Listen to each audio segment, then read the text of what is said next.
hit the button. Hit the button, show. Hit the button, yo.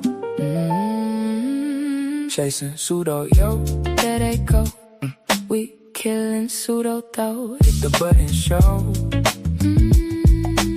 Where them niggas go? They running, yo. It's the hit the button show. Where the pseudo go? They running, yo. Just hit the button, yo.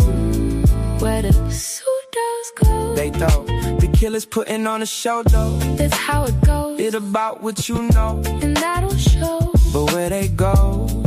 Pseudos running, yo. Pseudo killers in this bitch.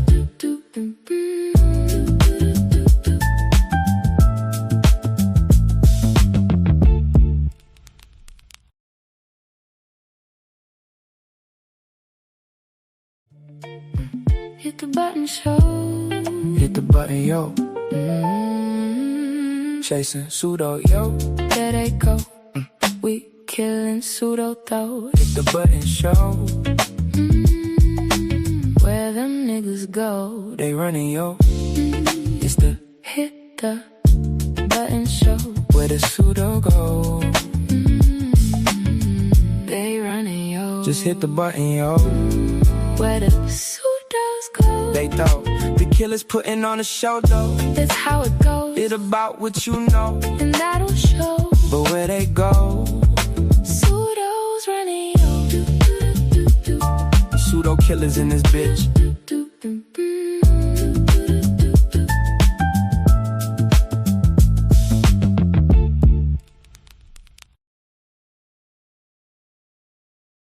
Welcome back to another Pseudokillas production. You see, Orlando El Catarini, the Gombe Chimp Wars, 1974 to 1978, 4 years of Chimp Wars. I'm just waiting for Gullah to get here. I sent him the email with the link, so he should be here shortly. However, as we try to do is we give you a time and we try to stick to it as much as possible. We appreciate your support. You could be anywhere, but you choose to be here. And since you're here, come on, man. Hit the subscribe button. Join the Pseudokillas army. Become part of the movement for scientific literacy. You see what we deal with on these platforms when we're trying to articulate and communicate this scientific information or scientific reasoning, coherent sound, logic, and reasoning. That is what we're trying to promote on these platforms. So again, you're in the building, hit the subscribe button, share the show, put it in your Facebook chat groups, put it in your WhatsApp status, let everybody know this is where you get the sound, proper, grounded information. Shout out to Sarnetta. He said it best. You want to do the pseudoism? Not Sarnetta. You want to get grounded in the facts? You come over here to the Pseudokillas. We are just a different branch of the same family. So make sure you hit that subscribe button. I'm going to keep waiting on Gullah to get here.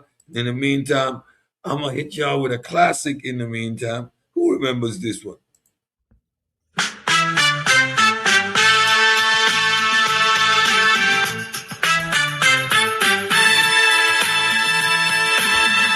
What's your ideology?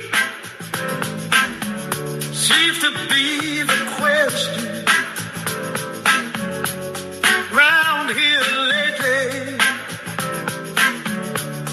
every discussion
I'm just waiting on Gullah to show up. He's going to give us the Gombe Chimp Wars. I sent him the email. He should be here shortly. We appreciate you for being here. Don't forget, hit the thumbs up button, hit the like button, share the show in your Facebook groups, in your WhatsApp status, and don't forget to become a member of the Pseudokillas family, right? Join the army for scientific literacy. Boom, boom, boom, boom, boom. Let's go. Stay with us. We're waiting on Gullah. He'll be here shortly. I'm going to give y'all this. A black city brand. Let me not digress. Don't want to get lost in that mess. Even the skin now. Reggie tried to contest that affected. Yeah, since I'm here, let me get my little spill in. I got some things in the work as I continue to work on the philosophy of mind. We're going to continue to work through that. Don't y'all think that we don't be scoping and checking out what's going on in these pseudo streets. Owaspy, it's your turn. Y'all be yapping, doing too much, and I'm letting y'all know I hit the button or Said Talks is being dedicated to you. As y'all know, I do my research. I put all my stuff together because I like to do presentations, breaking stuff down. So, Owaspy boys, your turn to go bye-bye. Because when we address pseudoisms, we straight up run you out of the community. It wouldn't be the first, and we wouldn't be the last. But my eyes are set on y'all. Y'all be in Titan Debate League. Shout out to Titan Debate League in these bad chats, yapping and running y'all mouth about this stupid, ignorant nonsense y'all be promoting. So I got y'all in my scopes. Y'all the next one I'm taking down. Owaspy, y'all are next on the chopping block. This is the place that pseudoisms come to die. No stone is going to be left unturned because all the scammers, flim-flammers, and cults going to get exposed. There is nowhere for you to hide. There is no white flag. There's no surrender. You guys are in my scopes. I'm going to take you out. Yeah, I clean up the trash first. So the easy stuff, you get them out of the way, and then you dance with the big boys. The big boys ain't coming nowhere around here. All them pastors, none of them want to see me. There is not one of you want to see me. No. All right, Gullah, I'm doing my best, but there's only so much I can do. That affected him emotionally. Reggie came loaded with more pseudo foolery. Yet another battle he lost horribly. Obviously, Reggie, you're not ready. Ideology got you looking stupid, silly, squinting his eyes. When he lies, if the look is ugly, you will never beat me. I've got no emotions, no ideology. That's the difference between you and me. Oh, and don't try that. You gotta degree. The name dropping, don't work on me. I ain't never been a victim of psychology. What's your ideology? Seems to be a question round here lately. I'm going to just play some music until Gullah shows up because I did my work for the day. Oh, yeah. Oh, yeah. I'm a pseudo killer nigga, and I'm coming for your head. So scammers accountable for the pseudo shit that they spread. Ain't no more running, nigga. I'm pseudos to bed. I'm the boogeyman for these prayers, leaving these streets red. I'm a pseudo killer. No frauds, no fake, no fillers. We straight pseudo killers. No flim slammer, hustlers and scammers. We pseudo killers. I'm tired of this talking niggas steady running their mouth. Beating chest on platforms, always loud and wild and out. They ain't saying nothing, only begging begging for some clout. When I step in the ring, nigga, mama say knock you out. I'm a pseudokilla, pseudokilla, pseudokilla, pseudokilla. No fraud, no fake, no feelings. We straight pseudokillers, no flip flammer, hustlers and scammers. We pseudokillers, pseudokillers, pseudokillers, pseudokillers. If think you won't smoke, nigga, come and take your shot. It been a long time coming, nigga. Now show us what you got. I ain't trying to be friendly, nigga. Wipe ass off your face. This is war, nigga. Only one way to see it. Say goodbye to net. I'm a pseudo-killer. Pseudo-killer.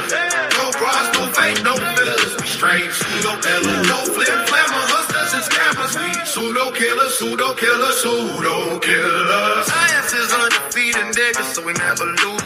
We always well equipped, nigga, armed with all the tools. Always ready for pseudo. Calling Gullah. PK stomping, go these clowns. Got them looking like. All right, since Gullah's taking a minute, let me ask y'all want to talk about anything? Let me know what you want to talk about. Put it in the chat. I might drop the link in the meantime. Since we're here, we might as well make a party of it. Anything goes. What you want to talk about? Let's see what y'all put in the chat. Let's see what y'all put in the chat. Whatever you want to talk about, put it in the chat. Let's see if we can get a conversation going. I might drop the link in the meantime till Gullah gets here. I'm still waiting on Gullah. So if there's anything you want to talk about in the meantime, just put it in the chat. Let's see if we can dive into it and make it a little impromptu session before Gullah gets here. Again, calling Gullah. I'm waiting on Gullah, ladies and gentlemen. I am looking forward to the Gombe Chimp Wars just as much as you are. So I am patiently awaiting his arrival as well. You know, some of us are superstars here in the Pseudokillas. Determinism, all in due time, my fair lady. All in due time, we will be going down the road of determinism. However, determinism posits this, and we could look up Zabrowski. Let's take. I don't. Yeah, I can probably do that. Let's see.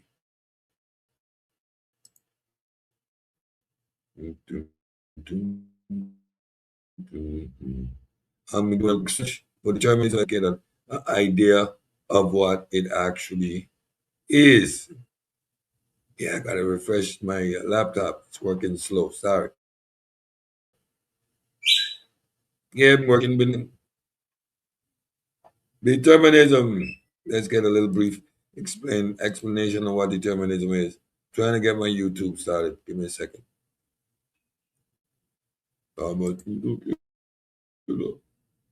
No fakes, no fraud. Be straight pseudo-killers.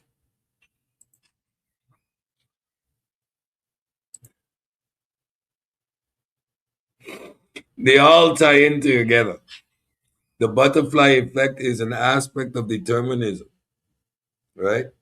Everything has a cause and effect. That is how we engage with reality. Although Hume let us to know we don't actually see cause.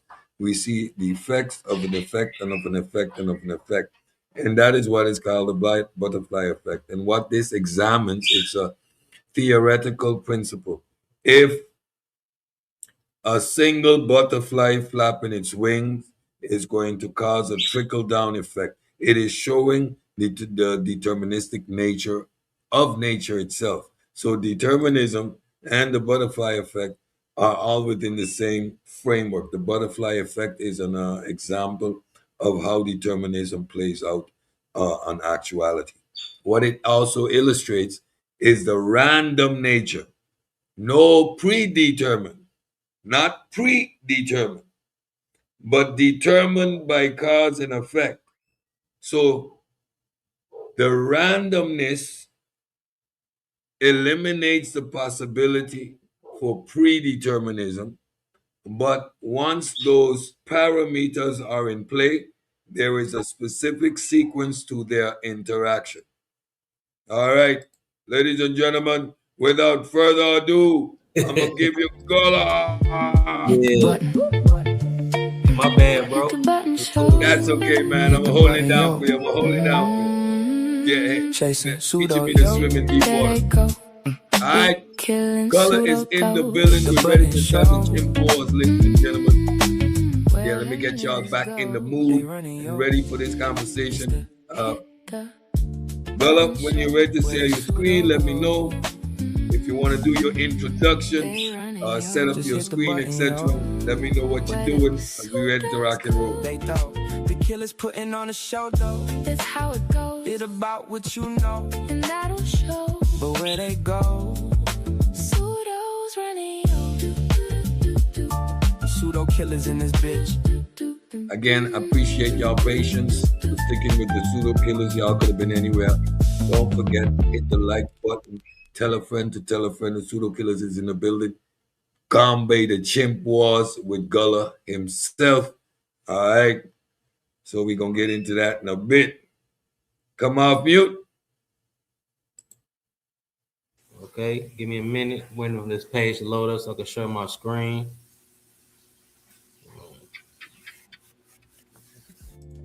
All right. In the meantime, hit the button, show. Hit the button, yo. I like this jam. Chasing pseudo, yo. There they go. We killing pseudo, though. Hit the button, show. Where them niggas go? They running, yo. It's the hit the button, show. Yeah, we ready? I see your screen ready to share. I'm a fall back, and you just let me know what you need done, and we're good to go. All right. 1 minute.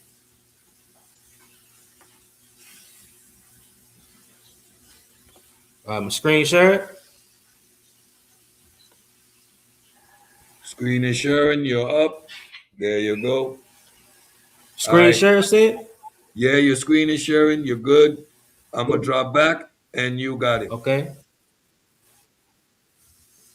All right, now, y'all, we're finna get into it. This is a highly anticipated show right here, the Gombe Chimp Wars. People might think it sounds crazy, but it's real. Something that happened in 1974, started in 1974, which is crazy. The same year of the Cairo Symposium, this was going on. You know what I'm saying? I'm gonna tell you the science that was really going on during that time in 1974.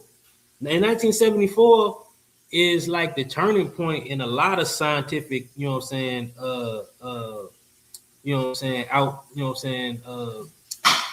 saying, like scientific what I say, like the science started to switch over to a different paradigm. Like science, like after 1974 became more sophisticated because of the things that were, being found out and things that were being researched and studied during this time. But I'm finna get into the chimp wars, yo, in Gombe, Tanzania. Go next to my next page. Okay.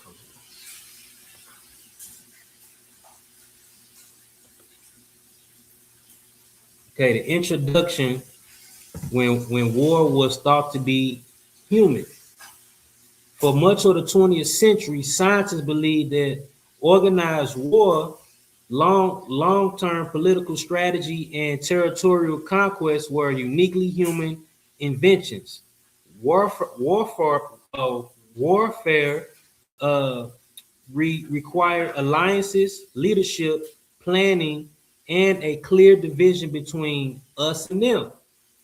Chimpanzees were known to be intelligent and social, but largely peaceful. So people thought, chimpanzees was just peaceful, vegetarian, eating animals, because we didn't know much at this time, up until this time, about, actually chimpanzees that were in the wild and how they socialized in the wild. That belief changed in the 1970s when a 4-year conflict unfolded in the forests of Tanzania. What researchers witnessed was not random aggression, it was structured coalition-based warfare. We go in. Uh-oh. Go back. Okay, in 1960, this was when the study began with Jane Goodall. This is the research of Jane. I know a lot of people might have heard of Jane Goodall. Jane Goodall is just the chimp lady, but what she, her research, did a lot for actually the understanding of humans.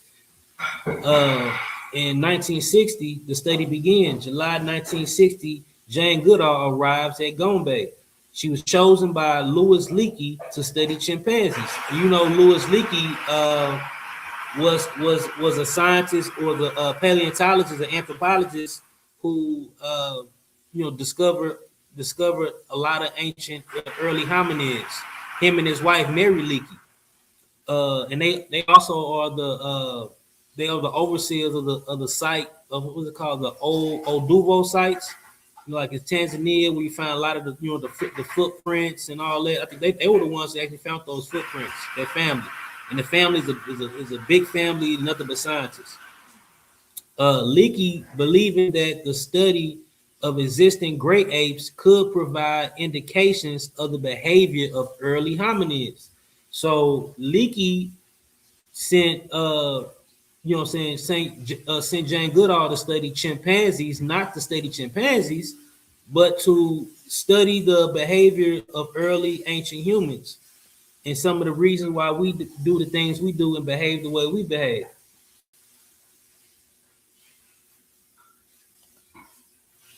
Why Jane Goodall? Why Goodall? A new kind of scientist. No formal scientific training. She didn't have no scientific training, but she was Leakey's secretary, and she had a love for animals. She had a history of love for animals, and had a drive, and always wanted to work in Africa and work with the different animals. She never even thought she was even going to be working with the chimpanzees, but she had a empathetic approach, to her research. She wasn't even fully all the way through school, or even went through college. Leakey actually sent her through college to study etymology. You know what I'm saying? What is up? Yeah, what's it? Etymology. You know what I'm saying? So, and she was patient, observant, and open-minded, and avoided strict assumptions. Like most scientists have like strict assumptions of animals, to put themselves above the animal, and just look at the animals as numbers. You know what I'm saying? Because before we really even knew about wild chimps were really only known to be lab subjects. Captured from zoos, and like captured from poachers and stuff like that.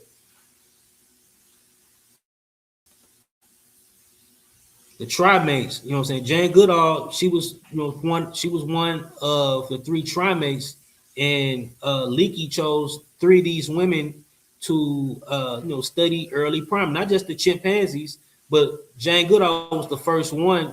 She sent her to study chimpanzees first, but as well, he chose three other women scientists to study the other great apes, which are gorillas. Diane Fossey, she studied the gorillas. She has a very interesting story too. I'm gonna do a presentation on her in the future. Barudi Galdikas, the Canadian. She's a Canadian woman, and she studied the orangutans.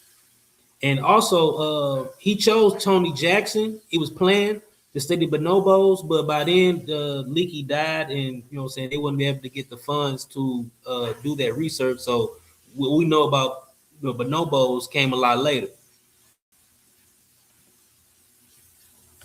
There's a picture, the trimates. They go Leakey, Louis Leakey right here, the patriarch of the Leakey family. And particularly Jane Goodall studied eastern chimpanzees. As you see here, you have different subspecies of chimpanzees. The Western African chimpanzees, the Eastern chimps, Central African chimps, and bonobos. This is kind of speaking to what we kind of talked to early in the back chat. We kind of talk about skin color too. As you see, depending on UV radiation, skin variation go way back even before the hair was completely off. Or completely apes became completely bare in the savannas. As you see the exposed parts of the other faces, you know what I'm saying, depending on the UV radiation and the variations of the chimps. You know, so they can have different, you know, skin color, you know, where the hair is not exposed. But she studied the eastern chimpanzees in particular. You see, you know, chimpanzees tend to be very dark, especially when they get older. They're born very light, but they're, you know, so they tend to be very dark as they get older. Because of UV radiation in Tanzania. Just a minute.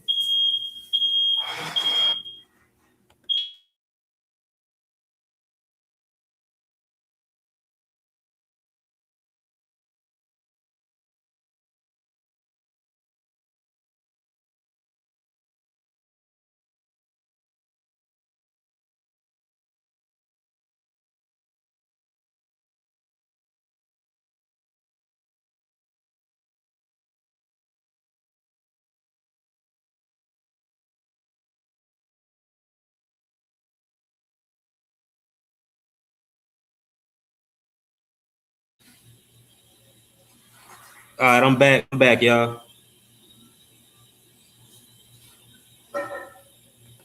I'm back, y'all.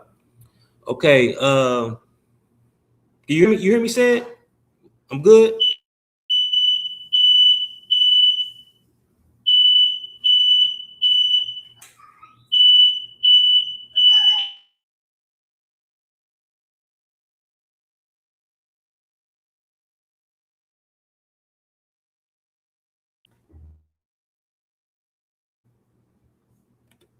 I'm sorry, y'all. I'm sorry, y'all. My presentation is being interrupted by chicken right now. Hold on. Okay, I'm gonna continue this. Okay. But you know, Jane Goodall, when she came to Tanzania in the lake, it was a study by, you know, in the Gombe Falls in Tanzania by Lake Tanganyika. This is the habitat, you know what I'm saying, where the these particular chimpanzees that she you know what I'm saying was studying lived in by the Tanganyika Lake.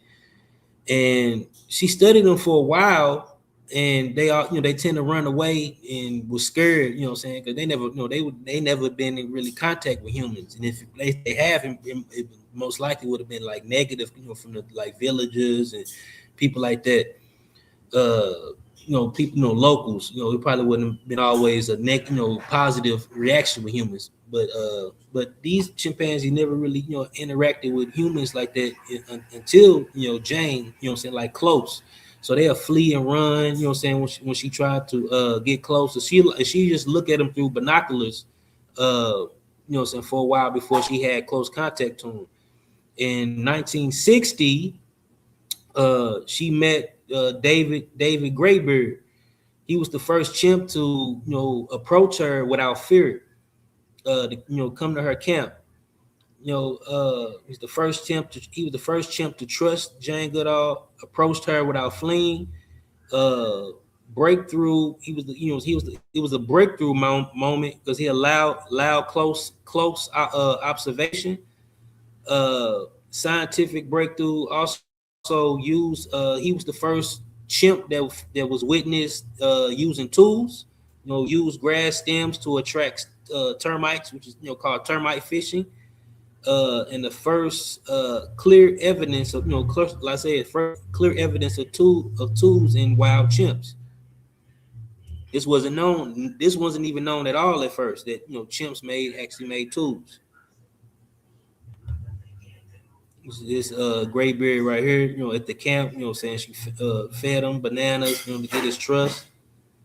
And this technique with the bananas, you'll see, I'll show you later, you know what I'm saying, as they built these food stations. You know, and also she met Goliath. Goliath was the first recognized alpha in 1960. Goliath was a close friend to David Graybeard. You know, he was a timid at first, but he gained the trust through David Graybeard of Jane Goodall for close contact. And he was also witnessed using tools as well. He's one of the earliest dominant males observed at Gombe. The first chimpanzee Jane Goodall recognized as an alpha male of the Kasakela And I'm gonna tell you who the Kasakela chimps are, and that's that's gonna be the group that she studied. She named them this group, and even her naming these chimps too as well. That's a different approach because chimps wasn't named before. You know what I'm saying, or given names. Uh, large and physical, imposing, maintain authority through strength, appearance, intimidation. He represented the earliest understanding of chimpanzee leadership and hierarchy. Participated in tool making behavior with David Graybeard, fish and termites. Goliath introduced researchers to power in chimp society. So he was the first recognition of a hierarchy. Period. You know what I'm saying, in the chimp communities, well, in the wild. Uh, this is Goliath right here. He's a very big chimp. You know what I'm saying, especially during this age. Uh, she doesn't know. That's why I got Alpha the 1960 to 64. Jane Goodall don't really know the time period when he became Alpha because he was already the Alpha when she came to Gombe, the Gombe Stream. And this is like I said, Graybeard and Goliath was through Goliath, what I'm saying, getting his acceptance because he was the Alpha. They introduced her to the Kasakela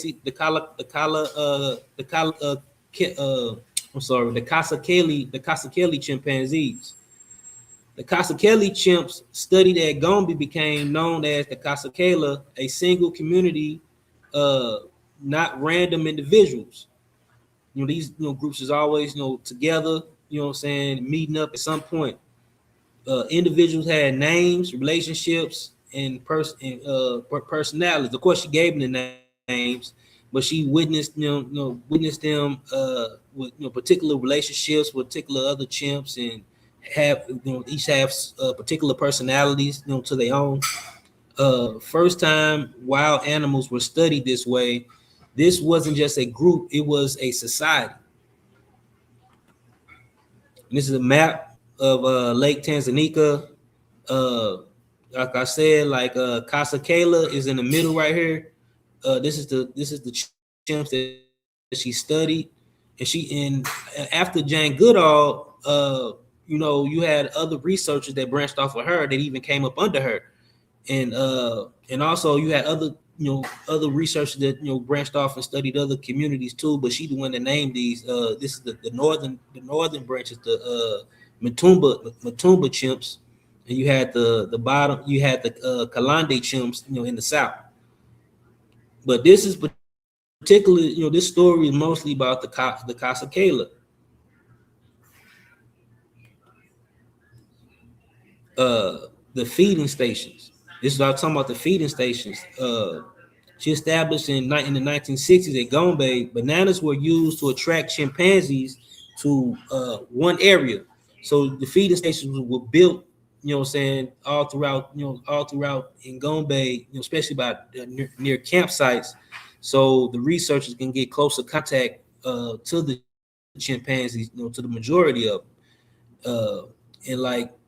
And also they also gain their trust as well, what I'm saying, being contact with humans, around cameras and things like that. Come on. Okay. No say. And the purpose: allow closer observation, help researchers identify individuals, build trust with community, and feeding stations allow Jane to observe closer behavior as well, learn dominance relations, recognize personalities and family bonds. This transformed chimpanzees from anonymous animals to individuals with complex social lives. So I know a lot of people don't understand chimpanzees, like, oh, these are some dumb monkey or dumb chimp, ape, or whatever. No, these are very sophisticated animals, just like us. Our closest relatives, of course they would be. We come out of this family. Here is a photograph of Jane Goodall and some young chimps. Here's one of the feeding stations.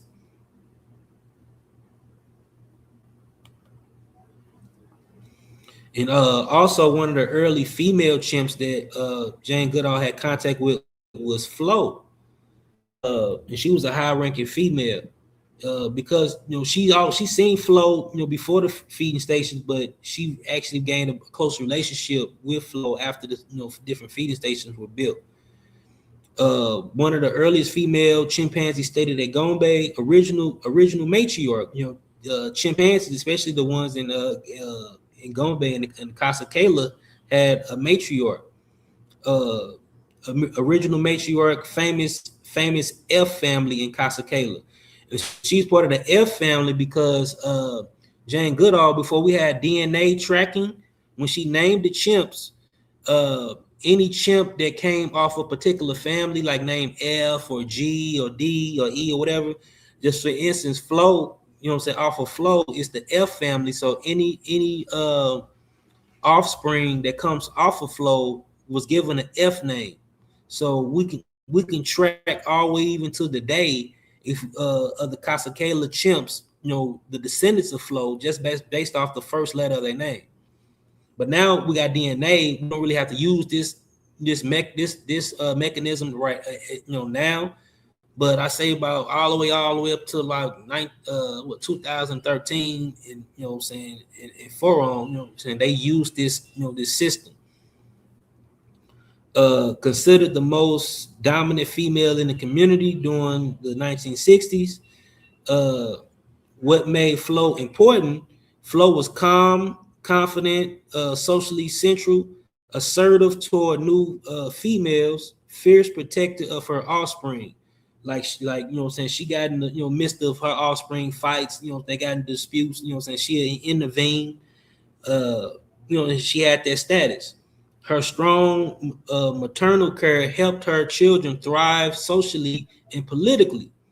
Because she had a political connection. She had a lot of the political connection in chimpanzee society is grooming. So she had a lot of grooming partners, especially with high-ranking males, which made her status high. Her legacy, she had a legacy. Flo's descendants became some of the most influential chimpanzees in Kasakela in the history of these chimps, in the study, the research. A lot of her offspring became high-ranking as well because of her social and political rank amongst his society. Fegan, in the future alpha male. We're gonna talk about Fegan later. I'm saying? He's a very important character in this history, in this story. We got Fabian, major, her oldest son, Fabian, major coalition ally. He's a huge political tool. Fifi, this is her daughter, high-ranking and socially connected female. Fifi had a lot of children. Fifi had in the future, Fifi gonna have up to 7 children, 7 offspring, and the offspring, all 7 of them grew up into adulthood. Fifi importance, inheritance, Flo's high social status, maintain close relationships with powerful males, and continue the influence of the F family into future generations. Long before the males fought for power, Flo shaped the future of the Kasakela. She shaped the future, because her being calm and confident, it gave her children the ability, to do their thing. She ain't tripping, she ain't scared, and it gave her her offspring high confidence. And I'm gonna show you the high confidence later. This is Flo right here. Some of her grooming some of her children. This is Fifi right here. And Fifi, I'm gonna have a whole nother presentation about the most violent chimp ever documented in the future. One of the offsprings out of this outcome. We're gonna talk a little about him later too. But he's a descendant of Fifi. In Kasakela, power wasn't only held by alpha males, it was also built through powerful family lines, and that's through the female lineages. This is Flo and it's Fegan. what I'm saying? But I told you he's gonna be the future alpha. We're gonna talk about him later. He got a special part in this story. Female power, and family alliances. Although chimp society is a male dominant, females have their own social hierarchy. High-ranking females gain better access to food, better sleeping sites, greater reproductive access. A mother rank often influences the future access of her offspring. The power of family female status depends highly on mothers, daughters, and female relatives. Uh, uh, uh, Strong family lines, matriarch lines, can dominate low-ranking females through cooperation and alliances.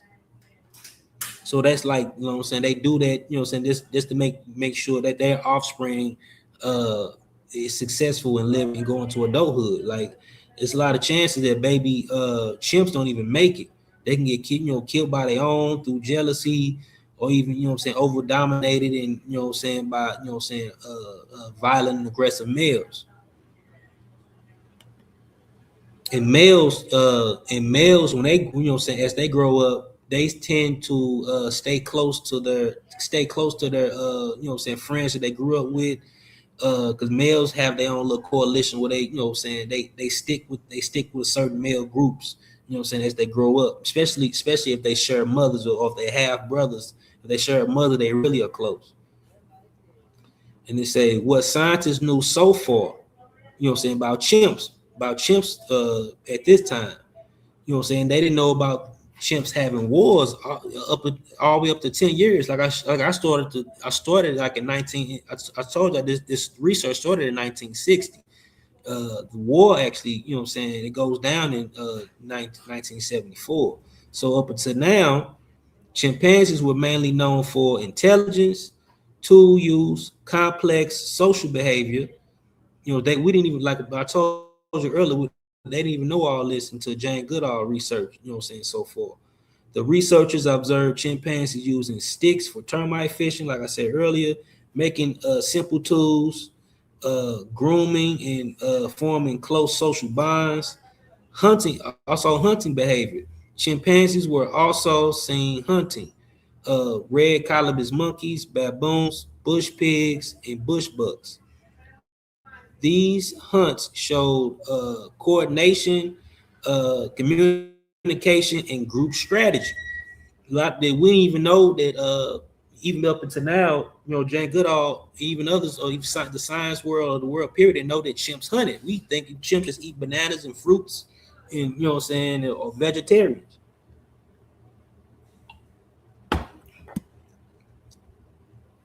We didn't know they actually hunted. So hunting even go, you know what I'm saying, because also this research is for studying humans. This gives us a clue on, or prediction that maybe, you know what I'm saying, our ancient ancestors, hunted way before humans, because, chimps are doing it. So we split off from chimps around 6 million years ago. You know what I'm saying? We from a common ancestor. Early scientific view, even with hunting behavior, chimpanzees were still widely viewed as, like I said, highly social, intelligent, mostly peaceful animals.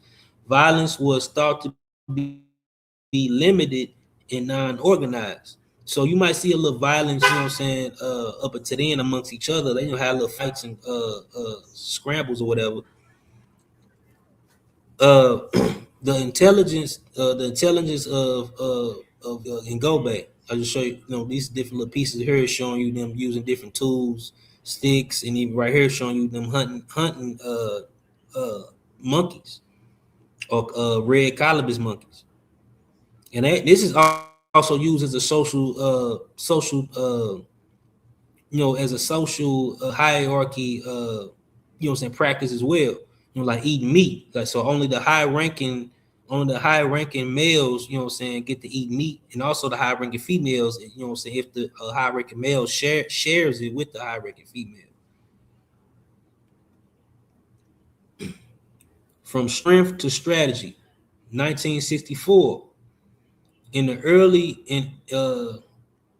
1960s, when I told you about Goliath, he ruled Kasakela through size, physical dominance, and intimidation.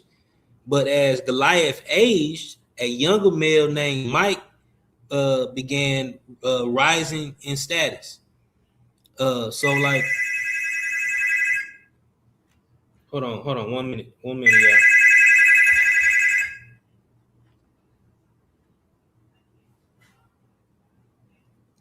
Hold on, y'all. Yeah, I hear me. Hold on, I'm back. My phone. I had a... Just hit the button, yo. Where the pseudos go? They thought the killers putting on a show, though. That's how it goes. It about what you know, and that'll show. But where they go?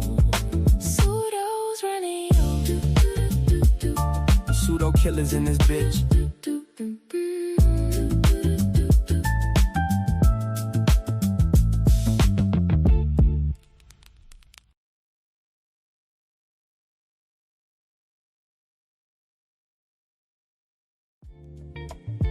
Hit the button. Hit the button, show. All right, I'm back. I'm back, Sid. All right, I'm back, yo. Okay. Unlike Goliath, I would say about Goliath, Goliath was the alpha, you know what I'm saying, when Jane Goodall first arrived. So this is the first time when when she witnessed, or scientists or us, as humans witness a switchover in power amongst the chimpanzees. But this wasn't at this time. This wasn't no violent, interaction. So the thought of chimps being overall peaceful was still in thought. Because at this time, like I said, Goliath, he was aging, and then Mike, a young chimp, came into rise, a young, very intelligent chimp. Unlike Goliath, Mike was not the strongest male. Instead, he used ingenuity and psychological intimidation. Because males, they use intimidation, or so even to avoid fights. So they try to make themselves look bigger and buffer and all that, and do these displays.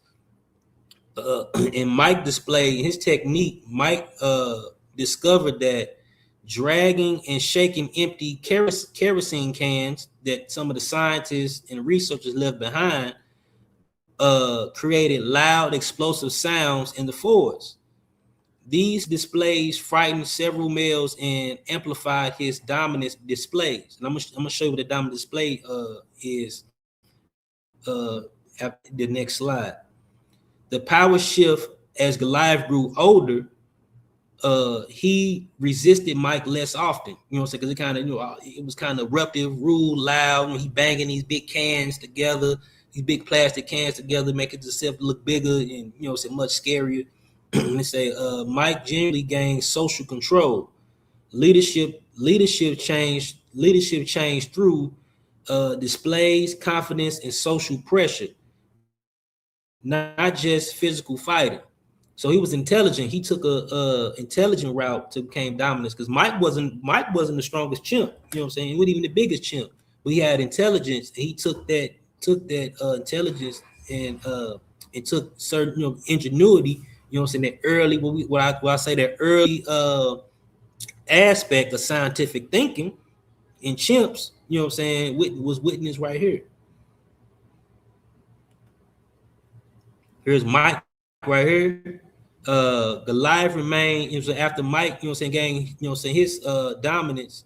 Goliath remained respected and high-ranking male for a time, because Goliath actually allowed Mike to take over. Him and Mike was cool. They was, they was also grooming partners too. And Goliath, as he was aging, he allowed Mike just to take feeding spots and all that, and that was actually a social advantage for Goliath too, because if Goliath resisted the other alphas or the up and coming alphas rule or whatever, it would have turned out violent for Goliath, because all the other the chimps would have turned on him. The whole society would have turned on him. So it was in his benefit not to, challenge Mike and just, and play his role, and they helped him, remain as high status at for several years, when Mike ruled. But Mike, Goliath was slowly aging and reducing his influence and physical power. Mike proved that intelligence and intervention could overcome raw strength. And as you see here at the bottom, it's Mike right here banging the kerosene cans together to, in his display. It's a display, chimps, they're male chimps, they'll go back and forth, strut their stuff, throw sticks, drag, bang on trees, throw rocks and all this. But this was something totally new, because he took the, from the human camps, he took these kerosene cans and took that as his advantage. And Mike ruled. He ruled very long. He ruled very, very long. This strategy lasted long. So he was the alpha from 1964 to 1960 to 1969. So this worked. For several years. This dominant display. Dominant, so there's another example. This example is a dominant display right here. Chimpanzees use dominant display to intimidate rivals, show strength, confidence, maintain talent, social rank, charging, branch, branch throwing. Like I was talking about. Right here it say warning. The displays help reduce direct fighting by establishing hierarchy, warning opponents, demonstrating power without constant violence. In chimpanzee society, power is often performed before it is fought for.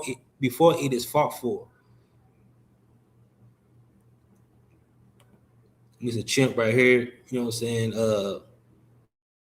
his display, they hair sticks up, I think this is the influence of the Super Saiyan, that they call a Super Saiyan, the ape or monkey. The hair sticking up to make itself look bigger and more dominant, more scary. Fegan, the up and coming Fegan. I told you about Fegan, Flo's boy, the future. And Fegan was after studying hundreds of chimps. Jane Goodall claims that Fegan is the smartest chimp she ever studied in the wild because of what his ingenuity is. His strategy is becoming coming up dominant even at an early age. And Jane Goodall considered Fegan one of the smartest chimps she ever studied. Even as a young male, he showed unusual confidence, awareness, and strategic behavior. Early signs of leadership, practice dominance displays alone. Like he'll practice his displays even alone, when he with his mother. And he even, he grew up watching Goliath, he was Goliath was his hero. Goliath was big, and even he, picked up certain traits from Mike, picking up the, kerosene cans and throwing them, throwing little smaller cans. Of course, he was younger, but he took that, growing up, looking at the other alpha males, repeating what what his heroes are doing. And even come to find out now that we know that because of the DNA tracking, and more recent find, we know that Mike is actually Fegan's father. Because chimps don't actually know who their father is. They kind of like, you have high-ranking female, high-ranking males, but anybody made with anybody. It ain't like monogamous relationships really. You might have certain two chimps that might have a friendship that stick together for a long time, but they mate with whoever. Or whoever have the social, social hierarchy to mate, because certain chimps can't mate in front of the alpha, or have to get permission.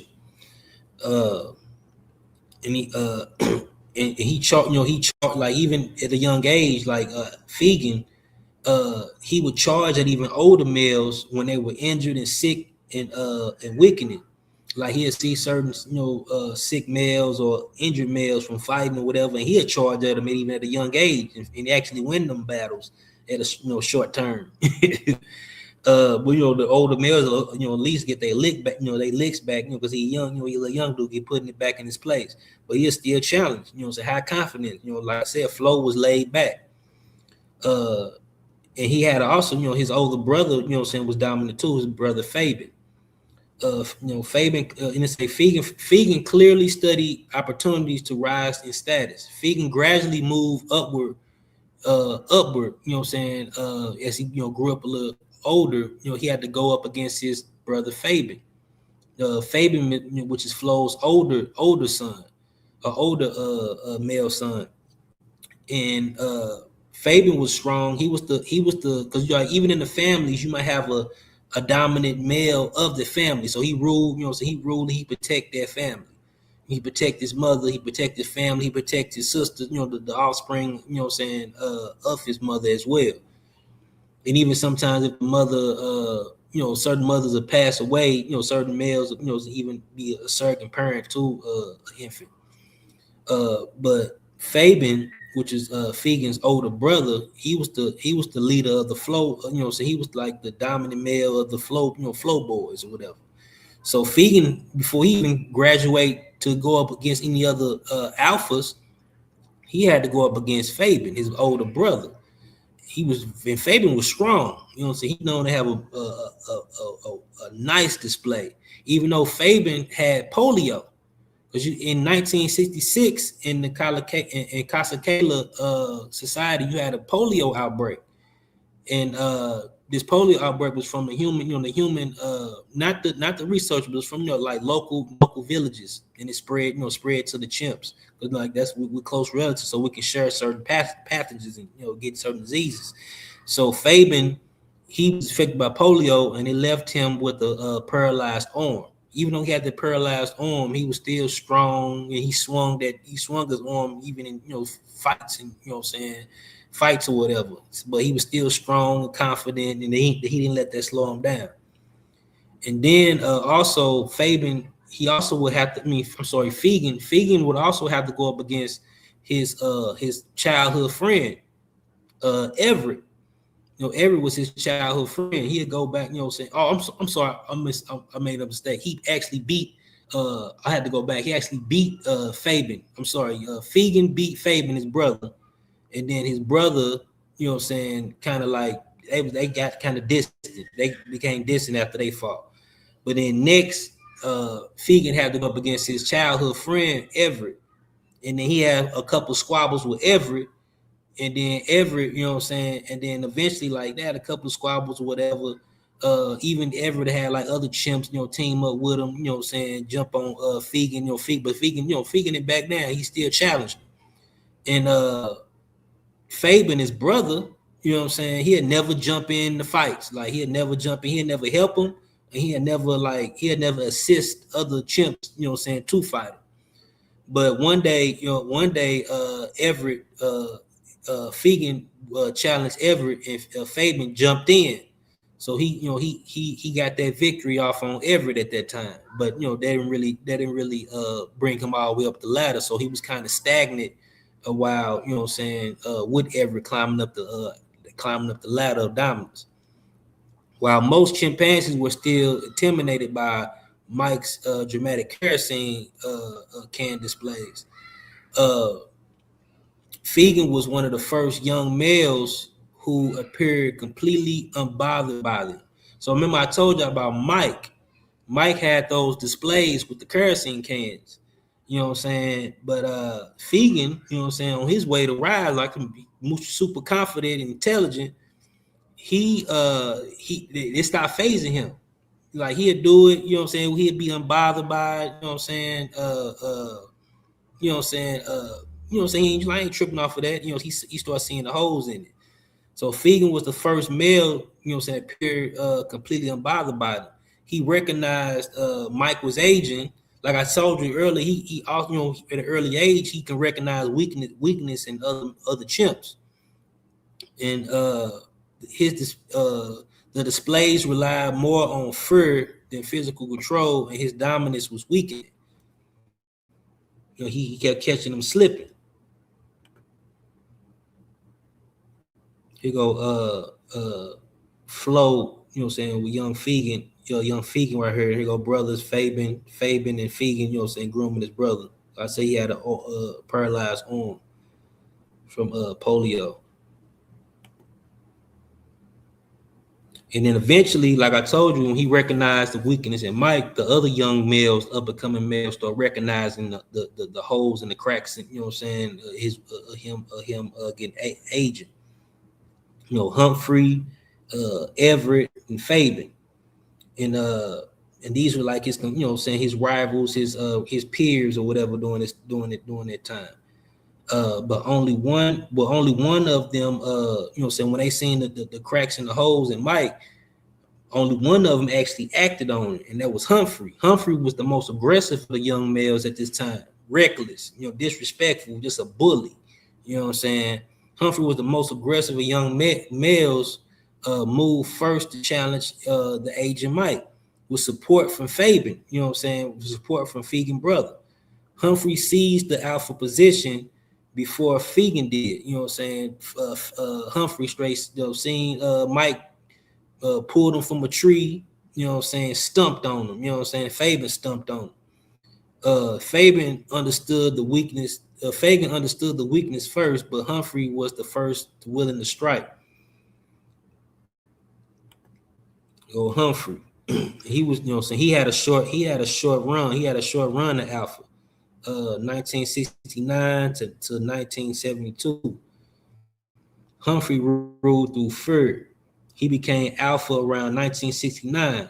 Highly aggressive and unpredictable. Maintained power through intimidation and violence. He was super aggressive. Unlike Mike, Humphrey relied less on display and more on direct aggression. Although powerful, Humphrey struggled to maintain strong alliances. So Humphrey was, like I said, he was just a bully. So a lot of people didn't like him. So he didn't have strong alliances. He didn't have many grooming partners and things like that. His leadership depended heavily on fear. Support from other males was unstable. He had a few homeboys, but he'd get into it with them. And you had them partners like that, yo. Do too much. You know what I'm saying? Constant tension weakened group unity. Humphrey's unstable reign increased among younger males and helped push Kasakela towards division. So him, doing this, he was doing too much. From one community to two. And by him doing that too much, it caused, this is with other young males as well. We'll talk about that here. But look, by the early 1970s, tensions inside Kasakela was becoming impossible to ignore. Chimpanzees lived in a fission-fusion society. And fission-fusion is groups constantly split and reunite. Alliances shift over time. Like a fission-fusion is like cliques. Chimps society, if you have like a big group of chimps, they'll branch off, go off, with their own little group. You have a bigger group, but they splinter off in their own little group and cliques, kind of like we do in high school. We have our own little high school tables, cliques or whatever, but we all part of the same high schools, part of the same community. Chimps will do that, they have certain groups they feed with, groom with, but they always meet up, at a central location, central spot, amongst each other. And they say alliances shift over time. This flexible system allowed factions to slowly form inside the same community. There were at this time there were now 14 adult males in Kasakela, and six increasingly split time in the Southern Territory, because you know what I'm saying, like I told you, like Humphrey was doing too much, yo. Like, so some of the low ranking males or some of the up and coming young males, like they weren't going for it. He couldn't even build certain relationships, especially he had a particular issue in beef with Hugh, with the brothers Hugh and Charlie. As Humphrey ruled aggressively, conflict grew between him and the southern males, Hugh and Charlie, because these males, they are feed in the southern region of Kasakela.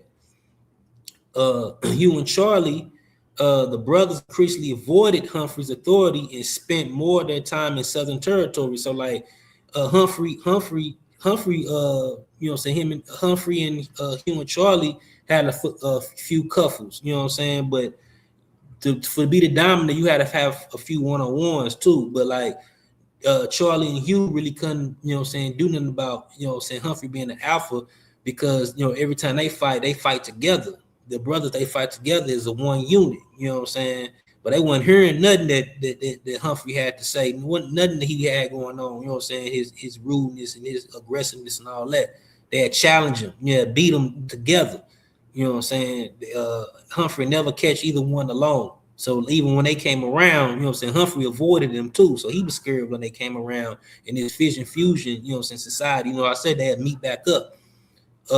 These groups, the southern groups and the northern groups, Kasakela, and Hugh and Charlie, they was also instigators too. You know what I'm saying? They'll go up in northern areas, you know what I'm saying, and feed, even though they had a problem with Humphrey. You know what I'm saying? Like they'll do it on purpose. Like they'll go in their feeding areas, like I don't give a damn, you know what I'm saying, and eat in certain areas without permission, whatever. And say Jane Goodall described them as fearless. They regularly pushed into northern areas while most northern males avoided direct confrontation. So that they was like, I don't give a, you know what I'm saying? They wouldn't have it. Here, Charlie and Hugh right here. You know, Charlie, you know what I'm saying, and Hugh, you know what I'm saying, and mostly Charlie was the troublemaker, the good brother. Hugh will always, you know, help him no matter what. This is his older brother. No matter what, you know, he was his faithful, you know, Hugh was Charlie's faithful ally. Goliath moved south. And so Goliath moved south too. You know, I told you Goliath, you know what I'm saying, he fell, like he was much older. He fell down in rank, you know what I'm saying, especially after Humphrey. You know what I'm saying? Remember, I told you him and Mike were still cool. You know what I'm saying? Even as he moved south, him and certain males kept relationships. See, like the aging former alpha Goliath increasingly associated with the southern males, because he was tired of Humphrey too. I told you Humphrey was annoying, a bully, you know, aggressive. You know what I'm saying? He don't come from that, you know what I'm saying? He don't come from that regime, you know what I'm saying, especially when he ruled.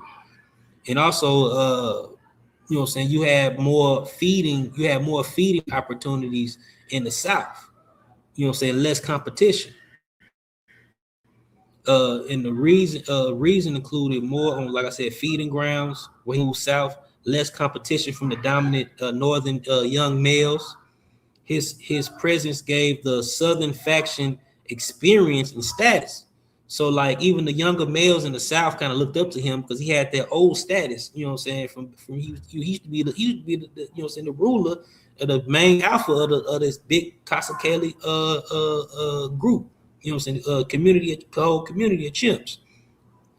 Despite the tension, a few peaceful ties remain. So he still had a few peaceful ties with like some of his old friends, like the northern males, like Mike, you know what I'm saying, and Rudolph. So he still kept a relationship, you know, through Mike and Rudolph. He still maintained contact. They all still made contact with Goliath, you know what I'm saying, during their fusion era. You know, some of the younger males avoid each other, but you know what I'm saying, Goliath and Mike, you know what I'm saying, Goliath ain't had no beef with nobody, you know what I'm saying, you know what I'm saying, a lot of males, you know, grew up under Mike, you know what I'm saying, when he was the alpha. These were among the last social bridges between the factions. So they kind of like the connection that Goliath had with certain males, like older males in the north, you know what I'm saying, they kind of kept the bridge going for a minute, you know what I'm saying, until that bridge broke. You know what I'm saying? It kept the tension down.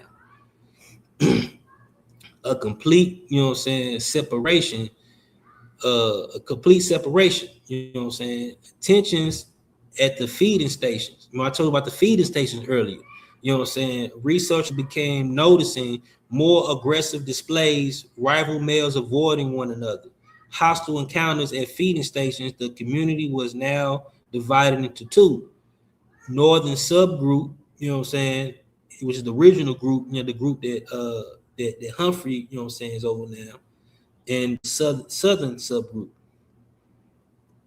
About 2 years later, the northern faction became Kasakela. The northern faction became Kahama. You know what I'm saying? They named the southern faction Kahama as they became more separate. Because even when they would have met at them feeding stations, and when they met at these feeding stations, they you know what I'm saying, they always get into it, you know what I'm saying, make displays with each other. So eventually they stop showing up. The groups patrol borders, display the groups patrol borders, displayed against each other, avoided equal fights, and the split was now permanent. Here's the map, you know what I'm saying? It's the map of, you know what I'm saying, the splinter of the map. I'll show y'all earlier that it was one big map. So the blue area was the Kahama southern mills, and this red area is the Kasakela, the northern mills. Same thing on here, the same matches, just a closer view. Okay, here come Fegan rises to power. Rise of Fegan. As the power struggle inside Kasakela, which is the northern group now, intensified, Fegan continued climbing the hierarchy. After defeating rivals like Everett, another male. After defeating Everett, remember he defeated Everett earlier. Everett they forgot about, you know, so when him and Fabian, you know, Fabian and Fegan fought him, you know, what I'm saying, earlier. So Everett caught Fabian along with another male and retaliated against Fagan during a confrontation in the trees. So Fagan, he fell from the canopy and suffered from injuries. And for 2 weeks, he remained weakened while his mother Flo cared for him and protected him during his recovery. After healing, Fagan returned stronger and you know what I'm saying, tougher, you know, so he's strongly ready, you know what I'm saying. So the second time he went to go challenge, he didn't go for Everett, he went straight for Humphrey, which is the alpha, you know what I'm saying, at this time. You know what I'm saying? He using strategy. He, like I said, like, you know what I'm saying, Jane Goodall, that's the reason why she said he's the smartest chimp she ever documented. Humphrey and Fegan competed for support. So one day he caught Humphrey alone. He caught Humphrey eating, you know what I'm saying, with onlookers, other chimps in this community all eating together. So he caught Humphrey and he competed, and they all started circling each other and started tapping and groom others to build coalitions. Like when they tapping each other, you know what I'm saying, they trying to say, see, you know what I'm saying, who with me, you know what I'm saying, in this fight or whatever. Fegan proved more successively at gaining alliance. I told you, Humphrey didn't have a lot of alliance. That was his weakness. He only ruled through aggression and violence. And Fegan, remember, he, you know, mother's high ranking, so he got a lot of friends, a lot of family, you know what I'm saying, a lot of people that, you know what I'm saying, recognize him as Flo's, you know what I'm saying, Flo's offspring. And he built a lot of you know what I'm saying, coalitions and friends. So he was successful, and other males, you know what I'm saying, ganged up on Humphrey. Eventually, several males, you know, they joined Fegan. Humphrey was chased in the forest. At this point, Kasakela had no clear alpha male. It was like Humphrey, you know what I'm saying, Humphrey was embarrassed, you know what I'm saying, he ran off to the forest and he got jumped on by Fegan and other males. They clicked up with him. In 1972, Flo died. You know what I'm saying? Her death brought Fegan and his brother Fabian even closer. Because it was during the time, because like even though Fabian helped Fegan during that one time, Everett, Fabian was still, still close with Humphrey. He was under Humphrey, loyal to Humphrey. He was loyal to whoever was the alpha. You know what I'm saying? He played his role, wherever it fit. You know what I'm saying? But he had never jump into fights with his brother, or he had never jump in fights against his brother into certain outcomes. But after their mother died, you know what I'm saying? I guess because Fabian still, Fabian still had issues with Fegan from way back when Fegan had to beat him, to come up, Fegan had to come up in dominance when he beat him a while back. So when their mother died, it brought them closer to each other. Fegan now had a full support of one of the strongest coalition partners in the community. You know what I'm saying? You had Fabian on your side. You know what I'm saying? Fabian is super loyal. Humphrey later returned and formed an alliance with Everett. So Humphrey came back. He joined alliance with Everett. Everett, is still Fegan's rival. Fegan still got to get his lick back for Everett. While generally avoiding direct conflict with Fegan. So they clicked up. Humphrey clicked up, but he still tried to avoid Fegan because Fegan got that pull and that coalition and that alliance, and he got alliances. But one day Fegan called Humphrey along, climbing the tree, dragged him down from a tree with Fabian standing, with Fabian, his brother, standing nearby. Like, if you try something, I'm jumping in, So, but, Humphrey, but Fabian, beat Humphrey mercifully alone. Fegan attacked Humphrey. Humphrey eventually submitted with the grunt cry. They chimps make a particular grunt cry when they submit. That's what you have to do. That grunt cry let you know, like, I'm the dominant, I'm the alpha now. It's a sign for total submission, in chimp communication. Here's Fabian, with his display, with his paralyzed arm. I say he had polio. There you go, Fegan.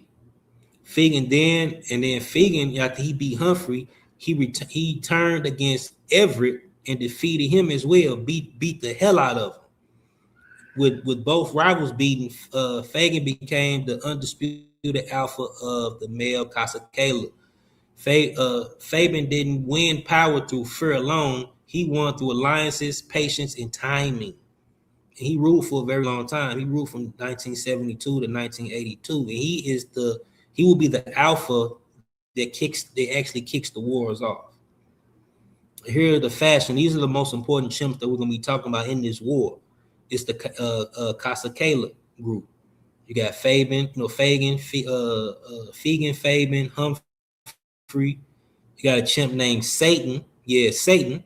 He's wild. He really is wild. His name is, you'll see why they call him that. Goblin was like, he was like the water boy. Goblin was Fegan's aide. He looked up to Fegan. He followed Fegan. He copied Fegan. He idolized Fegan. You had Gigi. Gigi was like an auntie. She was a motherless male. I think Gigi lost a couple of offspring. So a lot of this times, even in this society, you have females that might act as males. She lost a lot of offspring, but she also was surrogate aunt too to a lot of young chimps. But since she lost a lot of offspring, she was aggressive. She was aggressive female. She hung out with the alpha, alpha top ranking males.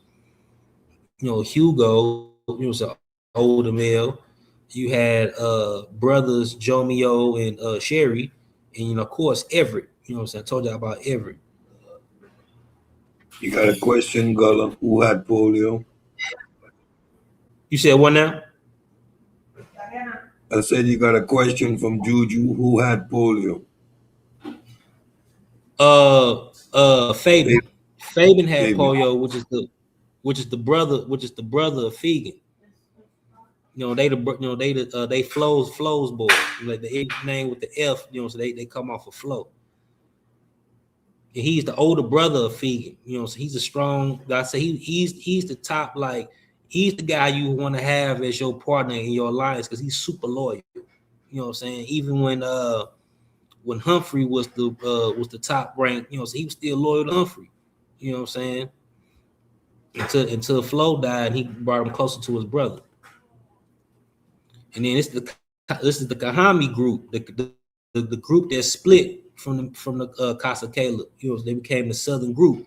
You know what I'm saying? The instigating brothers, Charlie and Hugh. You know what I'm saying? The fearless brother that didn't give a damn. They went up north and ate wherever they wanted to. They didn't give a damn what Humphrey had to say about it. You had D. You know what I'm saying? Hody, Willie Wally had polio too. You know what I'm saying? I told you polio hit their whole, whole society, and it affected the chimps. You had young Sniff. Sniff went south. Sniff looked up to Goliath. You know what I'm saying? He idolized Goliath, the older Goliath. Of course, I told y'all Goliath went down south. You had females, Madam B. Madam B also suffered from polio as well. Mandy, Wanda, and you had Madam B's daughters, Little B and Honey B.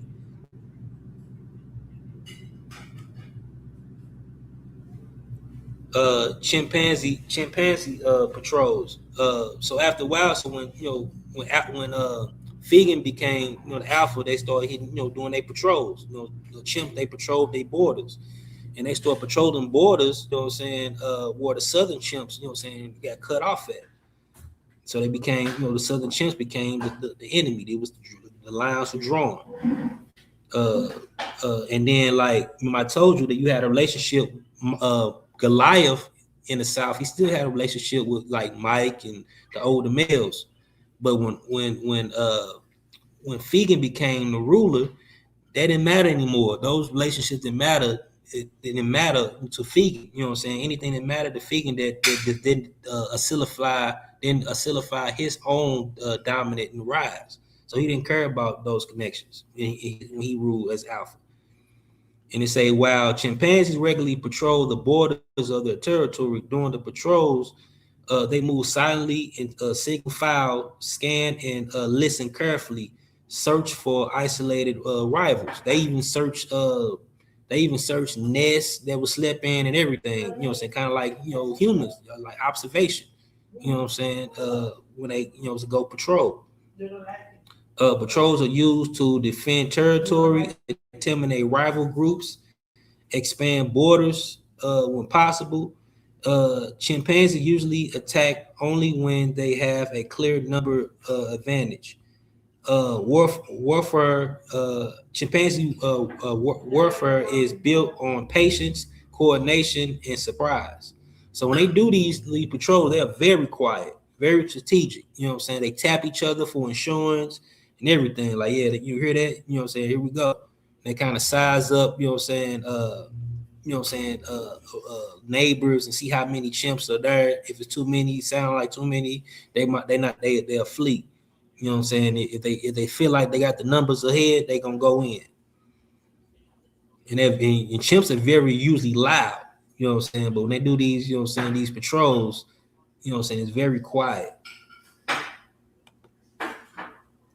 And then one day, Goldie, a southern male, eating in the tree alone, chilling, eating his fruit. You know what I'm saying? Fegan and the Kasakela males went south to patrol. In January 7th, 1974, the first bloodshed. A patrol of 6 Kasakela males encountered Kahama male Goldie alone. They pulled him from a tree and beat him severely. Gigi, the female that I told you about, ran excessively around the scene. Goldie later died from his injuries. It was the first observed deliberate lethal attack between male chimpanzees. Attackers present were Humphrey, Fegan, Jomio, Sherry, Everett, and Rudolph. And then Humphrey actually, he made the first attack. He held him down and waited to Fegan, get his off. And pulled him from the tree. They jumping all on Goldie. and they celebrate. And what was crazy, you know what I'm saying, even worse, really crazy, was afterwards they even celebrate, jump around, you know what I'm saying, as if they did had a victory. You know, so after an assault, the attackers engaged in a loud arousal display, dragging branches, charging, screaming. This behavior marked both dominance and collective reinforcement. And then they in 1974 they attacked D. Shortly after Goldie, soon after Goldie's death, Kahama male D was ambushed. He was severely injured and likely died from his wounds soon after. Gigi again actively joined the aggression. And I think with D, Gigi actually joined in this one herself. And then you got the killing of Goliath, which is very sad, very you know what I'm saying, heart, sake, especially for Jane Goodall. She had a close relationship with Goliath. And in 1974, attackers reported Fegan, Fabian, Humphrey, Satan, and Jomeo. He was Goliath. He was the first. He was the first alpha male Jane Goodall ever documented in Gombe. Among his attackers was Fegan, a younger male who once grew up under Goliath dominance, which is crazy. Like Fegan, you know what I'm saying? And they did Goliath real bad. You know what I'm saying? And Fegan grew up just like his hero. You know what I'm saying? The Kalakesi patrol ambush him in the southern border zone. Fabian was Fegan's brother, the one with polio. He was seen twisting his leg during an assault, the same way they do when they hunt for smaller monkeys, like trying to break his leg off. An observer described the attack as unusually prolonged, like it was really long as usual. And even Goliath didn't even fight back. You know what I'm saying? Because he never had no issues with them. So it was crazy for him to even attack Goliath. But I guess it was like, you know what I'm saying, he with them, so anybody can go. And Goliath was likely died shortly after. For Goodall was this was more than terrifying violence. It was the killing of a former leader she had known for years.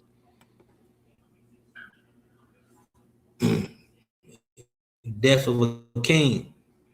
He had been large, dominant, and respected. Even during the early split, he showed friendliness toward former companions. One of his attackers, Fegan, had once lived under his leadership. His killing marked a psychological turning point. From this moment forward, the conflict was irreversible. Jane Goodall later wrote that this brutality shocked her deeply. The war forced her to confront a darker side of chimpanzee behavior. At first, she said, chimpanzees, she said, they rather even more pleasant than humans. And then Hugh, so I told you about Hugh and Charlie. Hugh disappeared in 1974.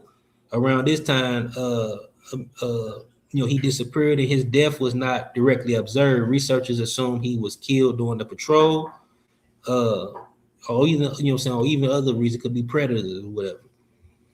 And then in the B family, September 1974, even females were attacked. Kahama males had already been eliminated. Some Kahama males had already been eliminated. Madam B, her daughters, and other Kahama females were left without protection. Kasakela patrols were now moving freely into the Kahama territory. I'm sorry, my bad. The first raid in September 1974, Kasakela males confronted Madam B and her daughters. Little B leaves north with the males. So Little B is basically kidnapped by the males, because she's an up and coming a female that's coming into estrus. She's young and fertile, so they kidnapped her. The young females were vulnerable after the future integration. Madam B remains in the south. This marks the beginning of the B family separation. So Madam B was, attacked several times. In the final attack on Madam B, was the repeated encounters.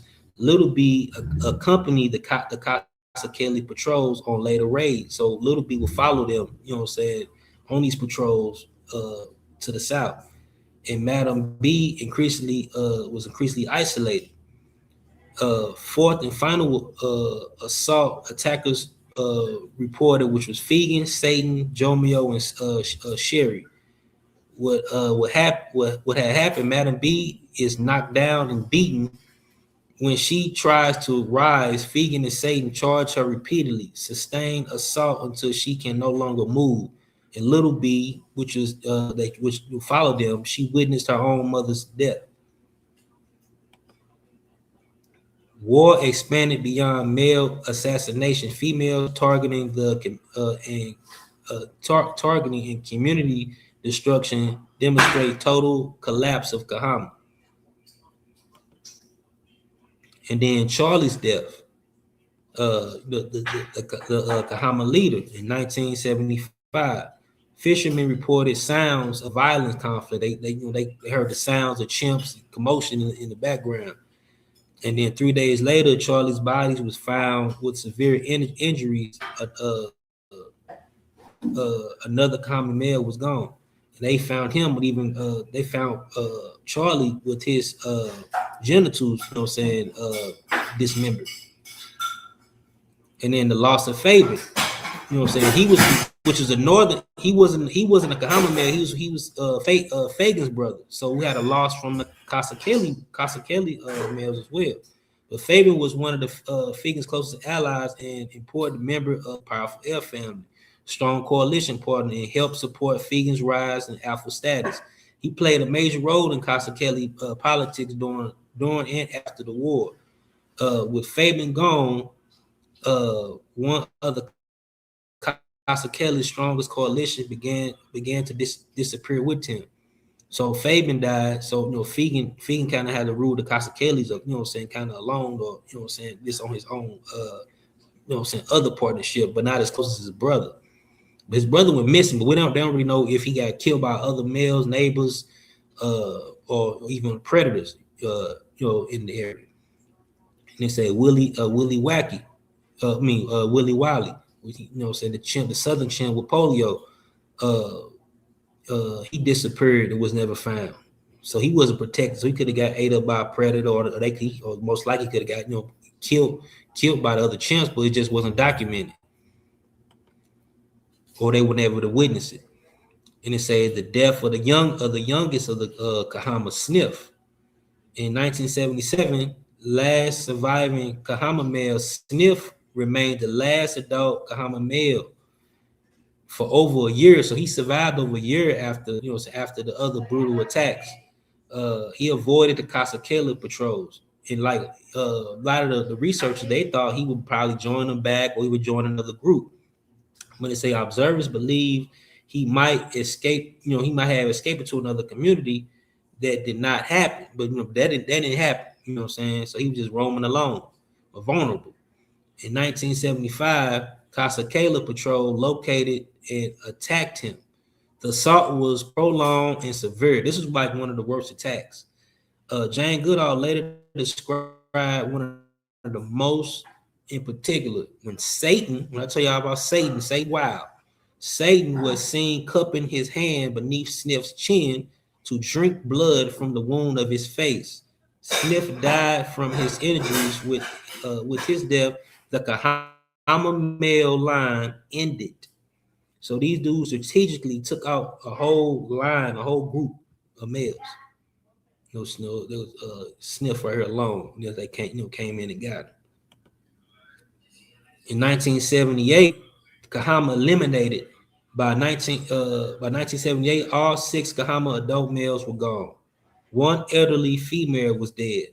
Other females disappeared or were absorbed, in other communities.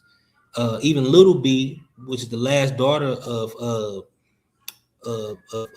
Madam B, she was welcome to come in the Kasakela area when she was fertile, but I think she eventually went to another group, because females will go to another group to anyway. Like most females, when they get into mating stage or estrus, they'll go to a whole other community of 8 groups to so they can have so they won't have incest, or the genes the genes can the genes can be more diverse.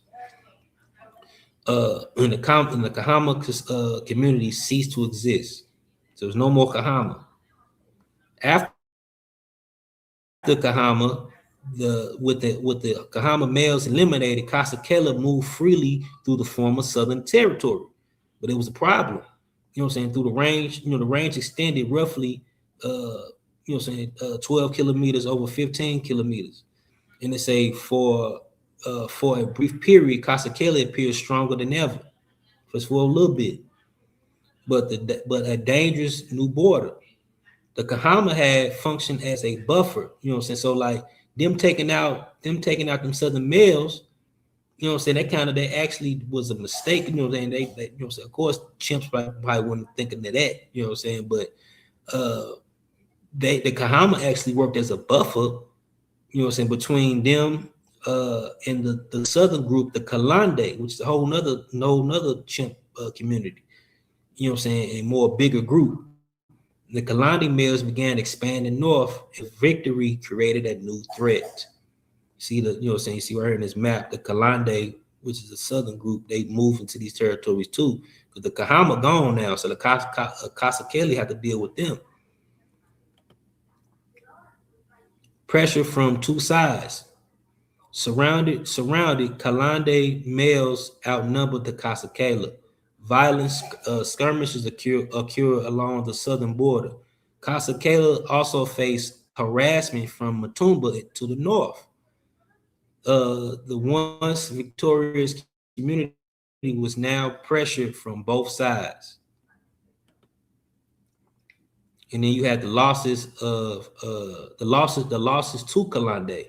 Humphrey, remember I told you about Humphrey earlier, and Sherry, which is the brother. This is Jomio, and Sherry is the brother of Jomio. And at least two Kasakela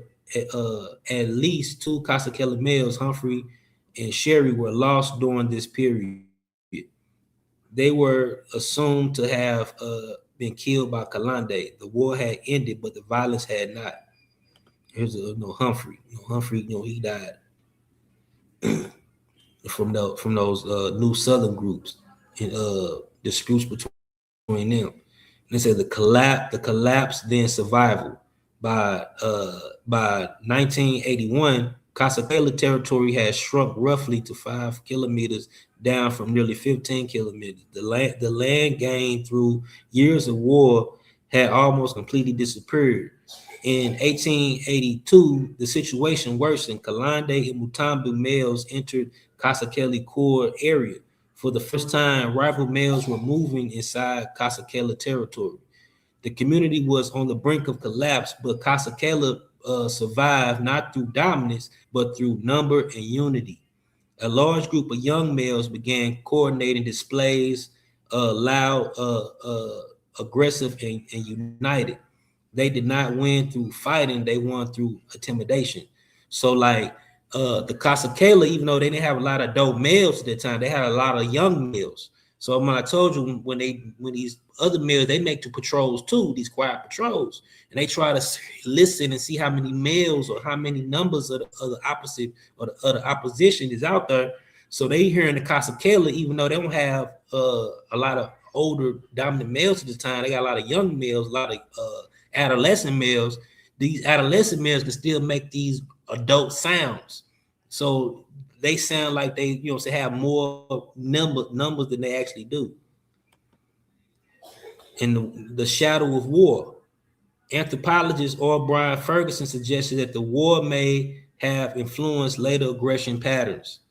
One example, which I told y'all, Frodo, which is the most violent chimp ever documented, which I'm gonna tell y'all. I got a whole documentary, presentation just on him alone. And like I say, the name Frodo, so he comes off of Flo. He's the grandson of Flo. He's the son of Fifi, and he came into dominance earlier. He was born in 1976 during the midst of the war, and Frodo grew up during the war at a simultaneous infanticide period. So a lot of killings, a lot of, you know what I'm saying, when I say infanticide period, a lot of female, you had competition between females. So some females, you know what I'm saying, will kill other female chimps for competition. I'll talk about that in a little minute. As an adult, he became one of the most aggressive alpha males recorded at Gombe. Many of the most severe later attacks were carried out by males born between 1971 and 1979. And this violence, you know what I'm saying, may have echoed across generations. You know what I'm saying, which is why Frodo was a product of what he is in the future. The collapse and then survival. This is a map showing you the different borders, of the different, these the young males. I show you they screech even though they wasn't big males. They use intimidation for the Kasakela to even survive, to be around still. And the dark side revealed. Jane Goodall was known for showing how intellect and social chimpanzees are, but the Gombe War shocked her, and she had believed chimpanzees were rather nicer than humans. Uh, then she witnessed cannibalized infanticide, coordinated killings, brutal repeated attacks. Her understanding of chimpanzees changed forever. Even she had nightmares, uh, about Satan drinking the blood and all that. We say the reality of violence, in her own words, the violence stayed with her for years. She described scenes like I said, Satan drinking blood from the wounds of Sniff, of the wounds of Sniff, Rudolph throwing rocks at Goldie. You know what I'm saying? Even though he's still down, Jumio turned flesh from Dee's thigh. Fegan repeatedly attacking Goliath. This was not random behavior. It was it was intentional and targeted violence. You see it in this how they fight, attack, say ambush, attack, and relentlessly. Did humans cause it? Cause the war? When Goodall reported the war, many scientists doubted her. They argued she was projecting human behavior onto chimps. Feeding chimps caused the conflict. They believe that feeding the chimps caused the conflict. Chimps were naturally peaceful, but we know now, later research confirmed chimpanzees naturally engage in warfare. So we got more data now. So so she debunked them scientists that were saying that it wasn't her for feeding it. So that wasn't the main issue at all. You know what I'm saying? And you can't, how can you say, anthropomorphism to chimps, are they closest to us, because we animals too. So a lot of the things we share with them. And the cause of actual conflict was, research suggested the war was driven by a power struggle between dominant males, a shortage of fertile females, and rising internal tension that led to a split. So you had a lot of competition amongst the up and coming young males. You had a lot of young males, you know what I'm saying? And then the females were either too old at the time or way too young, you know what I'm saying? Or a lot of them already had babies, so they wasn't, it took them a minute to get back in estrus. In additional factors, some they have involved predators. Some of these kills, so like I said, some people's missing. And say some deaths may have been involved by predators like leopards, because the researchers support it was a leopard in the area during this time too. Violence is often common within groups, not just between them. Competition between females, during this pressurous time. Female chimps sometimes compete violently. Researchers at Gombe observe infanticide, the killing of infants, mother-daughter coalitions, attacks on lower-ranking females and their infants. These conflicts often involve social status and family power rather than food. And I think this was also, can cause, say, reflection of, what's going on with the alpha males and all the competition going on. Asymmetrical warfare. You know what I'm saying? This is the type of warfare that even humans have, and chimps, you know what I'm saying, have. Chimpanzees use asymmetrical warfare, attacking only when they outnumber rivals, avoiding equal fights, targeting isolated individuals. Strategy and numbers matter more than fearless. That kind of, I think that's kind of, I think the Pseudokillas, we fighting that style. You know what I'm saying? We're gonna, you know what I'm saying, outnumber you. We're gonna look for the strategy, you know what I'm saying, to get the victory, yo.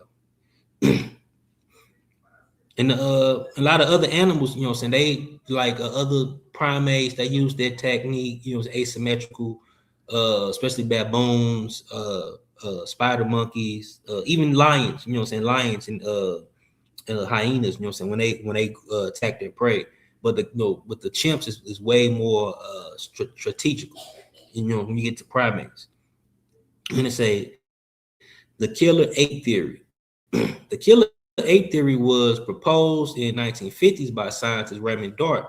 It argued that early human ancestors survived through violence, hunting, aggression, and warfare. According to the theory, aggression helped shape human evolution. Before the Gombe War, many scientists believed chimpanzees were mostly peaceful. You know what I'm saying? They thought humans, we only came from some type of violent chimp or something. That's kind of why Leakey even like wanted to research this. Like, is this even true? You know what I'm saying? But this research debunked that. You know what I'm saying? So like Jane Goodall research revealed that coalition violence, territorial patrols, and organized killing between groups. The Gombe War gave new attention to the idea that aggression and warfare may have deeper evolutionary roots. It ain't just just humans. It's just violent. You know what I'm saying? We see that it's within chimps too. And then and also chimps, you know what I'm saying, it has its peaceful times too. You know, chimps ain't just all about violence. They have their cooperation, their politics, you know what I'm saying? They take care of the young, you know, so even some of the rough males, they even, you know, like I said, they take they might be a surrogate parent to some of the infants that are orphans. A question that remains: the Gombe Chimpanzee War didn't just impact science; it reached into literature and philosophy. A poem titled "The First Civil War in Gombe, 1974 to 1978." A by a Polish poem. This question, by Polish. This question still challenges how we see ourselves today. Poet some poet, some Polish, I can't pronounce his name. He's like a Polish poet.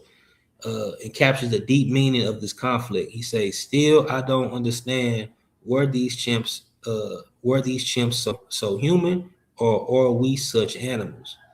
This question still challenges how we see ourselves today." And this conflict still continues. This is another witness that, you know, it wasn't just the feeding stations or Jane Goodall, you know, she didn't, you know, them being there, you know what I'm saying, that's caused the war, because we also now, even in to this day, in Gogo in Uganda, was a different area in East Africa, you know what I'm saying, another group of Eastern chimpanzees are having war at this very minute, you know, that kicked off in 2015, and it's still going. It's right here say at least 28 deaths by 2026. So this is ongoing. You can even see this on the Netflix the Netflix documentary Chimp Empire, which talks about the Ngogo chimps was the biggest chimp society ever documented, and they splinter off, you know what I'm saying, and have their own disputes for different reasons. Like, that's it. The chimp wars, yo.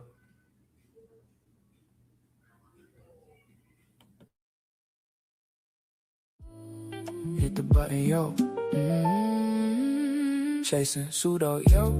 There they go. We killing pseudo though. Hit the button, show. Where them niggas go? They running, yo. It's the hit the button show. Where the pseudo go? They running, yo. Just hit the button, yo. Where the pseudos go? They thought the killers putting on a show though. That's how it goes. It about what you know, and that'll show. But where they go? Pseudos running. Pseudokillas in this bitch.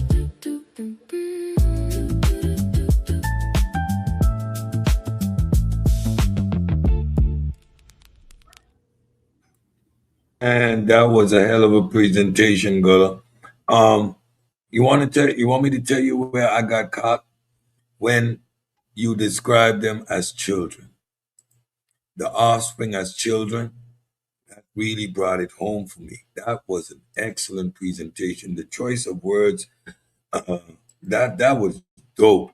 I mean, I got to run at 9 o'clock, and I wish I could cancel that appointment because there's so much to talk about. That was Oh yeah. awesome, Oh yeah, bro. my source. I forgot to say my source. My source is actually the Jane Goodall books, "In the Shadow of Man," and through a window, my 30 years with chimpanzees in Gombe. Hold that up. Those Hold my it up books. again.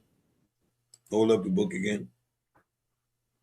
Hold on, let me see my screen. Hold on, I gotta face my Yeah, I screen. got you on the big screen. Hold on, my screen keep making it blurry. Yeah. Hold on, I can see it. I see it. Yeah, I see yeah, it. there it is. There it is. Y'all you see see it? it? hmm Yeah, Jane Goodall. I see it. In the Shadow of Man, Yeah, Jane but Goodall. the war, Yeah. the war. That's the first book, but the war is actually in this book. Is in the through what's it through a window. My 30 years with the Gombe chimps. Jane Goodall. Jane Goodall, right? Yep. Yeah. We could Yeah. we can do an after show since you got to go to session. You did your part. I would like to say, man, this is like we done had a week of powerful presentations, man. And the pseudo killers is doing their thing. And I would like to tell you there's 2 points, and I know we're on the clock. So you talked about polio. So I want to get in detail on that. You talked about relationships. You talked about the balance between violence and forging friendships and relationships. You spoke Mm-hmm. of women, right? And certain dominance. You spoke, it seemed like you were talking about some damn humans. It's crazy as Yo, shit, right? Yeah, bro. man, I tell you, I was when he's mentioned how the mothers are taking care of their children. Bro, Even that in was a old age. moment. I Even in listen, I old, couldn't move from even the in seat. old age, Cedric. Like when Fagan got got jumped by favorite Everett, and his mother take care of him for 2 weeks, 2 weeks straight. Bruh, bruh. Like y'all really don't get it. And we gotta do after show. I'm gonna jump back on. Y'all set it up because this we gotta talk about this. This was man when he said their children when he the mother and their children and how she named them, gave them names, and the way Gullah presented it, bro, that was a complete synthesis, bro. That was beautiful. Oh my god, that was beautiful. Oh my y'all seeing the nerd in me now, right? Y'all, man, y'all, damn, that was awesome, man. That was awesome.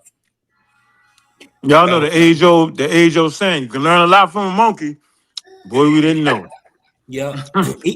Even even with Lewis Leakey, when they found out, like even before the wars, they just found out about the tools. Leakey was like, we gotta redefine man. Because man is we call man because of the tool using.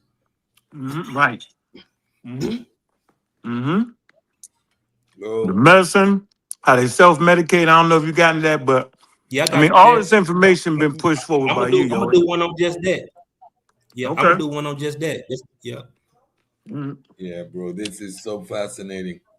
Like, I'm not saying you humanize them, and that last poem brings it full circle, bro. Like, this is another humanizing moment, right? To recognize that we ain't that different, bro. That we're not separated from nature, and everything we do, we can see and Yeah. identify in the animals around us, bro. That was And such a grounding she got presentation. like and she had got like backlash from other scientists saying like is she anthropomorphizing these animals was like how can you? They so close to us we anamorphizing ourselves, you know what I'm saying? Mm, mm, mm, mm, mm. And your presentation did exactly that. Yeah, It was like the way you articulated it, bro. You couldn't separate ourselves from it. And I'm seeing it in the chat, right? But I can't pull it up. Juju's like, damn, I need to know a little bit more about that Satan. They became living characters during this presentation, bro. It's like I'm invested in the I'm invested. I'm invested.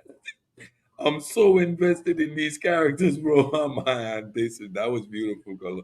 Now, man, you painted a beautiful picture, bro. Like that was awesome. That was amazing. yeah, That was amazing. Worth the yeah. wait, bro. That was worth the wait. Damn, Yeah, I'm gonna look at that again. even it was amazing. Like I catch that, like the war even infected like the future offspring. Like I Hmm. said, like I'm gonna do a show just on Frodo. Frodo was the most violent chimp ever documented. He's a like even some of the other chimps, like the older chimps, he came with a result out of that. And I want to also tell too. I forgot to mention that even Fegan, uh, when he lost the alliance with his brother, you know what I'm saying. Later, you know, his brother disappeared. And he lost him. His brother was so loyal. He had his back so much. He got challenged by his own youngin, Goblin. Goblin challenged Fegan. And Goblin became the next alpha. You know what I'm saying after that. Let me ask you this question real quick. Do you think you talked about how one of the chimps watched her own mother get beaten? Do you think that's based off of chimps have better short term memory than we do? We have great long term memory. So you think maybe that's part of it? We don't No, necessarily that's kind of remember that. No, that ain't true either. They chimps actually documented have long term. Actually, they say chimps have photographic memory. Like they did a study of a chimp that was separated from another chimp for like damn near like 10 years, and they brought them back and they remembered each other because So they you remember. don't think we got better long term memories? You think Yeah, that's they remember. wrong? Yeah, it's probably not as complex as ours, but they have long term memory. Like and I they said have to better. they have a photographic memory too because they have to like they to even like they say even the evolution is for like remembering feeding areas because they going through the woods. So you got to remember certain spots, feeding spots where certain shit grow, and you know what I'm saying. So they got long term. They say they got photographic memory. Like So let me, and like they say they photographic memory is better than ours. Like you could like show them something. They did a test with some young chimps. You can show them something like in a certain flash or certain minutes or seconds, and then no, they'll no. do the puzzle like right. So hold on. So I didn't say they didn't have long term memory. I'm saying, yeah. Did you ever watch the study between humans competing against chimpanzees, where they flash the different colors in a certain pattern, and the chimpanzee would beat the human out every time. But when it came Yeah, to yeah, things yeah. of That's what long I'm talking term about. memory, Yeah. it was in the favor of the humans. That's what's big. That's what I was talking about. I wasn't saying they didn't have it. That ain't what I'm saying. Oh, I see what you're saying. Yeah, I see what you're saying. Yeah, Hmm. yeah, yeah. But they definitely they said this thing was strategic. You know what I'm saying? Thought out. They went out to certain chimps on purpose, yo. Like That was wild. Yeah, yeah, good presentation. You know what? First of all, I didn't even know that was Lex in the chat. First of all, I just thought it was a babbling idiot. I had no idea it was you, Lex. Let me go before Lex, before y'all get all off track. No, I ain't getting off. Mm-mm. No, no, no, no, no. Okay. I ain't getting off. I just didn't know that was him in the chat. That's all. Yeah, that's been him for about a month now.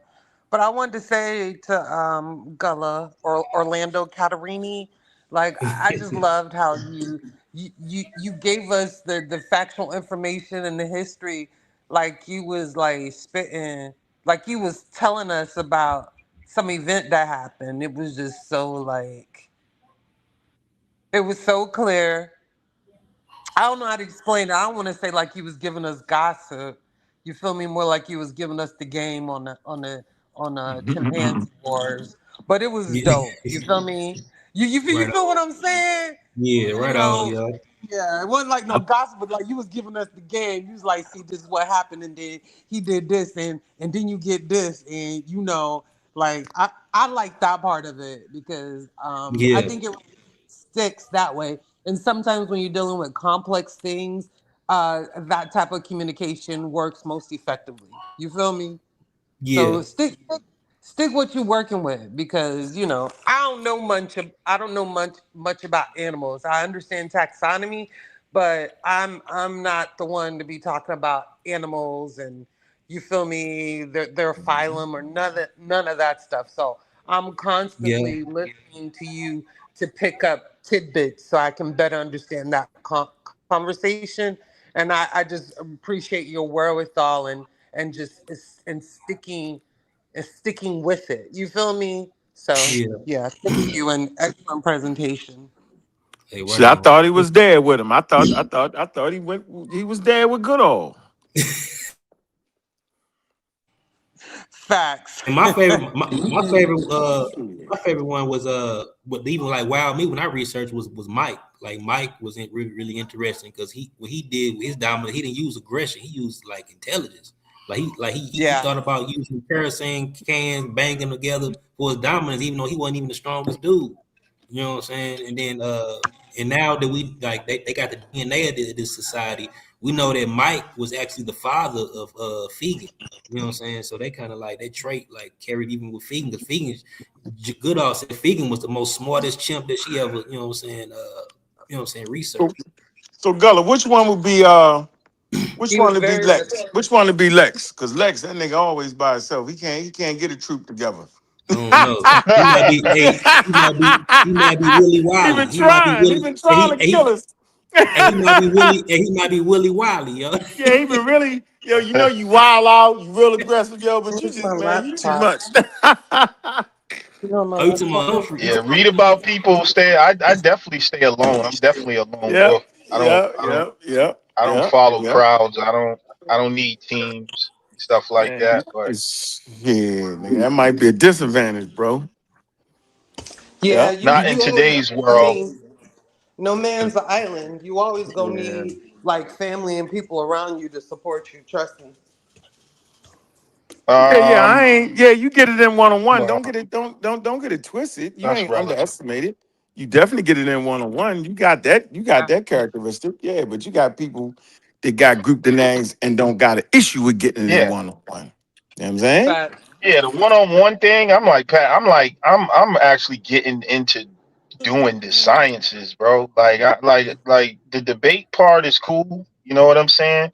Mm. But like I said, man, I'm working on my degree in physics, bro. I'm a software engineer. I got like, I'm doing technical shit, bro. I'm like, I'm a polymath, bro. I got like, I can go from biology to physics to mathematics to religion to, so the type of person I am, I'm very misunderstood. That's why I'm different. So yes, I'm a loner. I don't like people. I don't like authority. That's who Lex is. But when it comes to, the science and all of that, I actually respect what y'all do to a degree because, like I said, you're a necessary force that actually, whether you're right or wrong, you cause me. You know what I'm saying? Like I said, y'all actually inspired me to finish my degree in physics just so I can shut y'all up. You know what I'm saying? So, you know what I mean? So in another year and a half, when I get my degree in physics, it'll be a different conversation. So I think I'm a heavily misunderstood person. A degree But in physics when it in a year comes and a to half, yo. I think you scamming, yo. Now I realize you scamming. A year and a half, yeah, yo. well, because I Got already got credits, bro. It's not like I'm starting all over. I already got a degree. So, so you so and you if gonna you overthrow know science. anything, That's what's going to right. You're gonna overthrow. Why not just come back and say, man, y'all had a point. Why not that? How come that couldn't be the no, outcome? because I mean y'all Uh-huh. have points, but the Oh, point is, I'm what's the not going to point? overthrow science. Let me answer you. I'm saying that I believe that you have been manipulated in terms of what science is. Now we can argue about that. And I'm telling you there's contrary things to what you believe is science. Y'all want to deny conspiracy See, all getting all of that. That's just like I know I can't win that fight in the matrix with y'all. Cause y'all is you ever heard the saying that when the sheep stop to police the sheep? So I know if I come and I say something, obviously that yeah, just like with anything, if someone come outside wearing their shoes backwards, everyone's gonna be like, "What are you doing? You're violating social law." You know what I'm saying? So when someone comes along and says, "Oh," what the consensus says, "Oh, what are you?" It's the same thing. So I know what Hey, I'm fighting against. I'm fighting against the masses of hey, programmed bro. minds Hey, bro. who have Bro. been. Bro. You see what I'm saying? Do you have a question about his presentation, bro? Like, I ain't even. Yeah, I I ain't do. even. But we was talking, engaging in something else. My question to you is: it was a good presentation about apes and what was your point? Or was it just to inform us about how apes live, or were you showing that to say, oh, No, well, the this is connection. early human activity or something? Yeah, it is early human activity because our closest relative is chimpanzees. We split off 6 million All right. years ago, 7 million years ago. Okay. Yeah, I understand what you're repeating, but I want to ask you this. The things you showed me, I can show you with birds and wolves. Like No, but birds are I smarter told than you. monkeys. No, they're not. Yeah, You they talking actually about are. you I talking think about you better do ravens? some You talking study. about Like ravens? the You talking octopus about is a ravens? way more complex creature than Yeah, but it's yeah. octopus got seven They're brains, very bro. intelligent. They're very intelligent. They up there, but they not. It's not So as. so that's It's not. Hold on, bro. You can cut me off. It's not as complex as okay. chimpanzees. You know what I'm saying? They smart in their own Really? way. Orcas are smart. You know what I'm saying? But guess what? You know what I'm saying? A lot of them animals That's don't my have opposable statement. thumbs. They'll have some of the other biological things set up for them to be, you know what I'm saying, just as complex. All right. So you'll find intelligence, like high Yeah, intelligence, I understand that. I in understand that. nature. I understand it. But chimpanzees have That only shows intelligence. in nature is intelligent. Hold on, listen. But chimpanzees have intelligence that's more closer to ours. Yeah, he not getting that. That's what he really saying though, yo. We not closely related to octopuses like that, yo. You gotta catch it. You supposed to be All getting your right, but degree in physics, yo. You gotta catch that, yo. Like I'm starting to wonder about you a no, little I bit. can catch that. That's really So not. you That's got not it. So you anything got it. complex that you're saying, though. No. Like you're So why trying. would That's what I you? mean. No. Hold on, seriously. All jokes aside, now you have berated that you get the degree in physics. You're gonna overthrow your physics professor. That's cool. That's dope. But you can't Who understand a thinks y'all simple are? analogy. Hold on. You can't understand a simple analogy of chimpanzees, right? The difference between a chimpanzee intelligence and a chimpanzee and intelligence in a damn octopus. The octopus very well may be more intelligent, but as far as having the relationship of intelligence as far as the comparison of humans, it's no match like that, bro. And the fact that you can't Okay. understand that inference means that you might be scamming on a Yeah. wild physics degree. All I'm right. Well, thinking you let me scamming. respond I to you think on you that might Yeah. be scamming. because Yeah, because this is hold what on, you might be. let me say you Oh, this real let quick. me. Octopuses don't have Yeah, I coalitions. wanted to stay on the topic. This is what I Yeah, meant right here. I yeah, don't want to octopus. center. Yeah, That's Let's. the could bring top. it We Do on back. y'all just want to chimpanzees, though. echo chamber No. I We every? can on bring I it mean, back. chimpanzees. I No, can bro. we address need his This point. chimpanzee I can wars address on his the point. topic. yeah, I don't want this to is center prime well, on it's time. that. related. Hold on, This is it's I prime can related time. to address what I'm his It saying point though, wait, because and he, relate it back to the topic. That's the yeah, topic. because I Chimpanzees. thought it was. we Chimpanzees. was never off. We were never off topic. Let me Y'all answer petty. Because Ankh tried to be slick just now and make intelligence. He said like I wasn't able to get something. Yeah, you Like couldn't get it. what I'm saying is what you're not understanding it is What's that? like is all right. He Let said me the put it thumb. like He killed this you with the thumb. because Do I'm an octopus technical. have a I'm thumb? Listen, saying man. Listen, intelligence. listen. The point is Hold this. on, The point brother. is this. Come, See, you're not no, hold saying on, brother. I'm nothing, about to make man.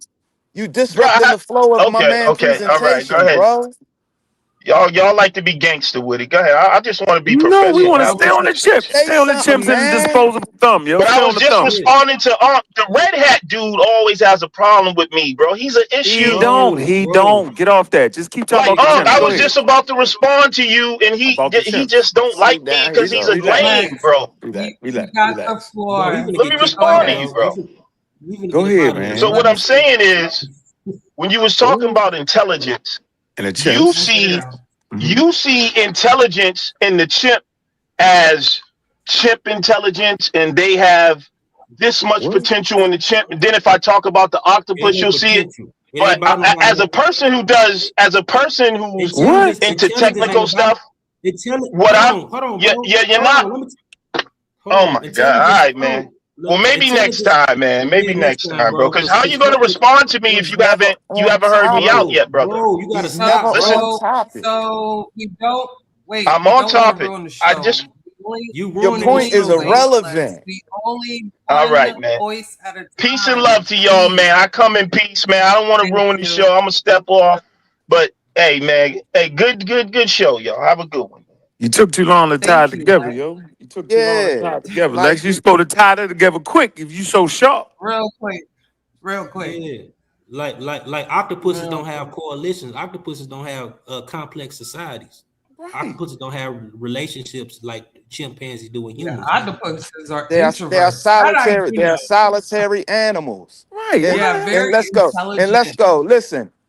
The point never was that only the chimpanzees have intelligence. It's clearly obvious that all sentient beings have a level of intelligence to exist in their environment and to live to maturity and to reproduce and to exist for millions and millions of years. So that's not in the your point is completely irrelevant to this discussion.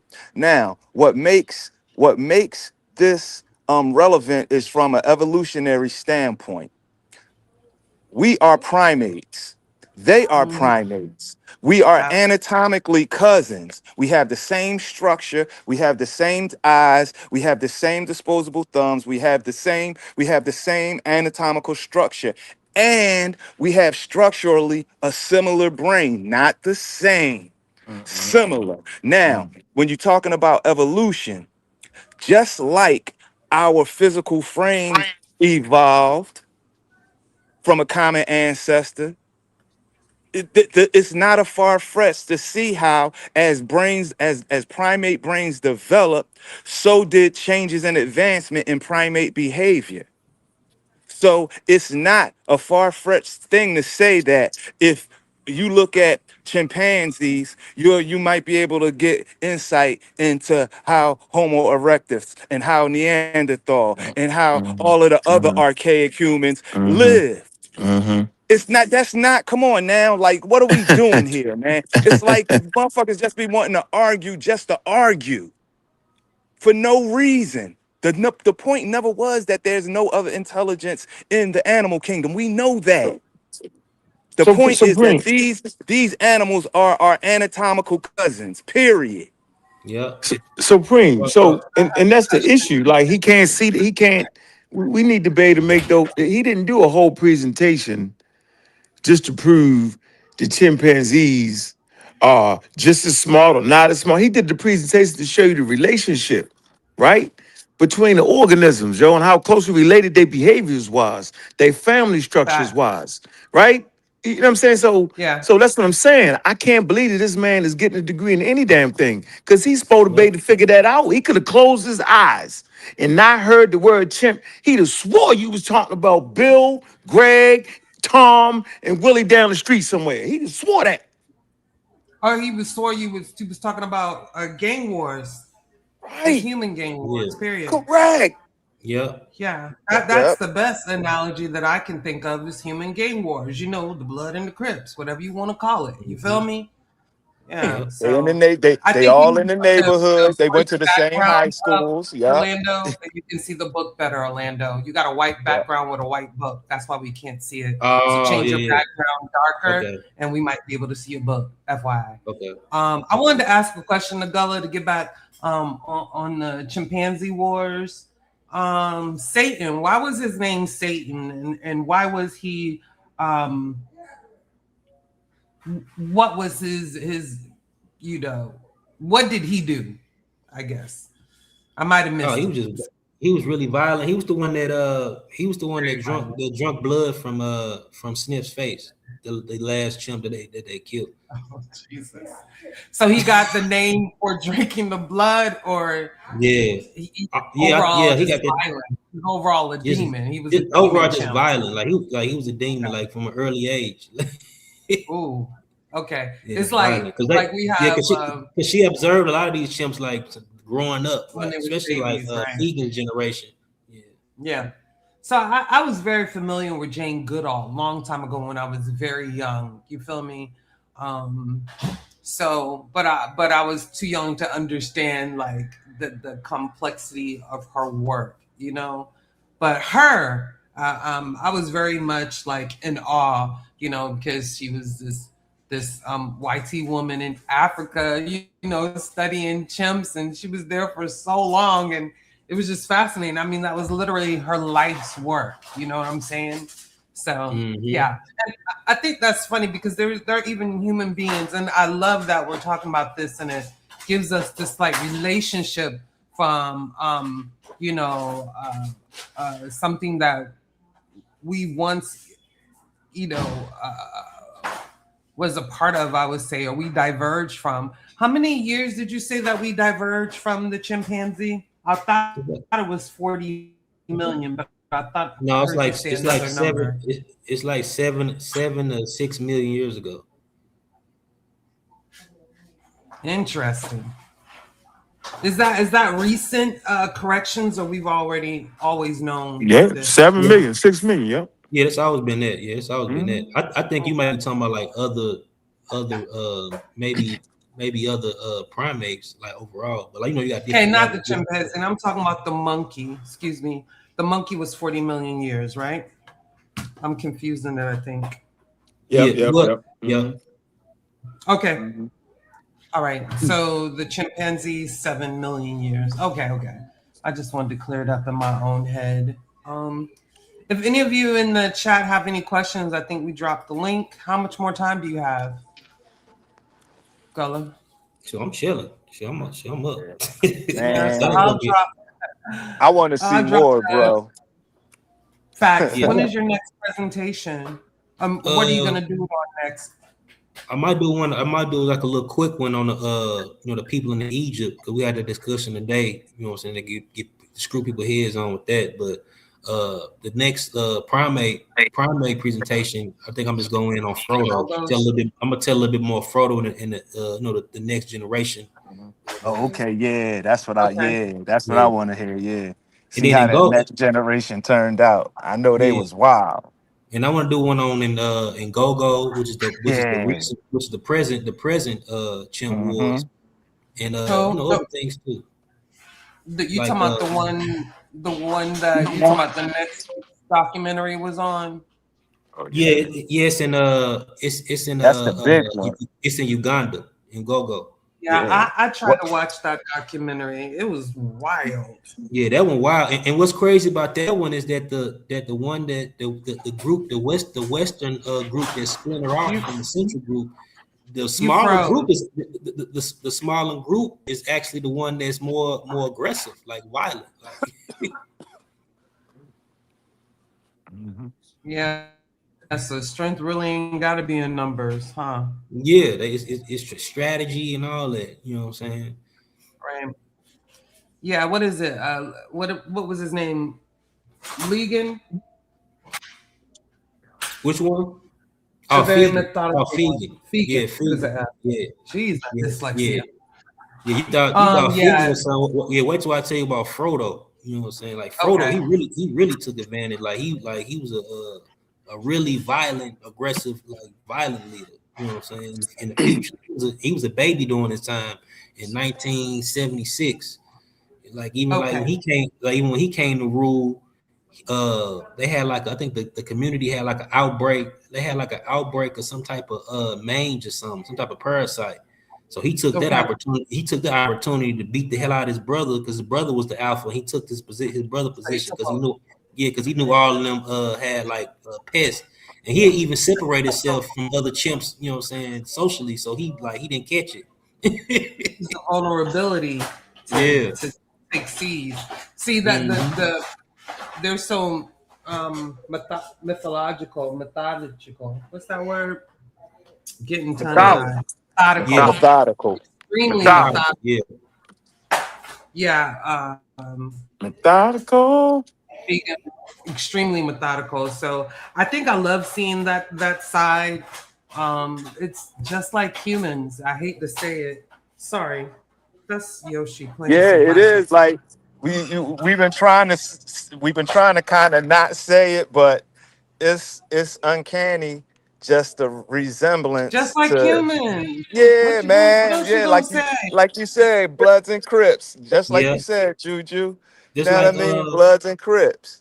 Louis Leakey didn't even send. He's like I said, like in the beginning, Louis Leakey sent Jane Goodall down there to study humans. She ain't sent her down there to study chimps. She sent her down to study the early behavior of humans. You know what I'm saying? These early Australopithecines bones that they was finding. They were like, since our closest relatives to chimps, and chimps, you know what I'm saying, is the Interesting. more basal cousin.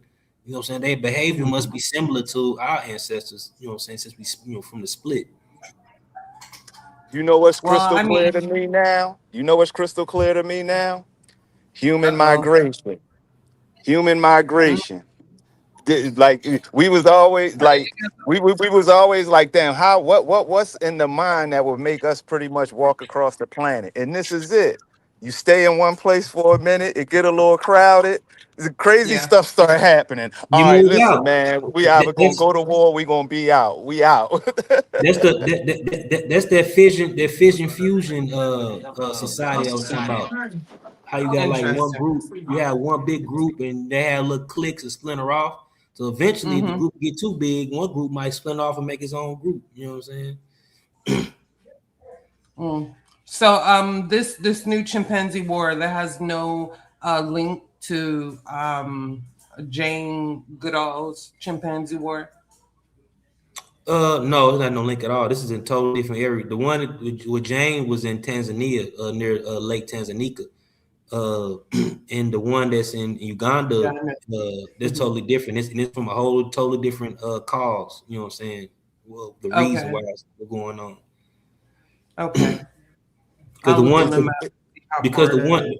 because the one in Uganda. No, they both are, they all are Eastern chimps. Like they part of Yeah, that yeah. subspecies of I know Eastern. that. Yeah.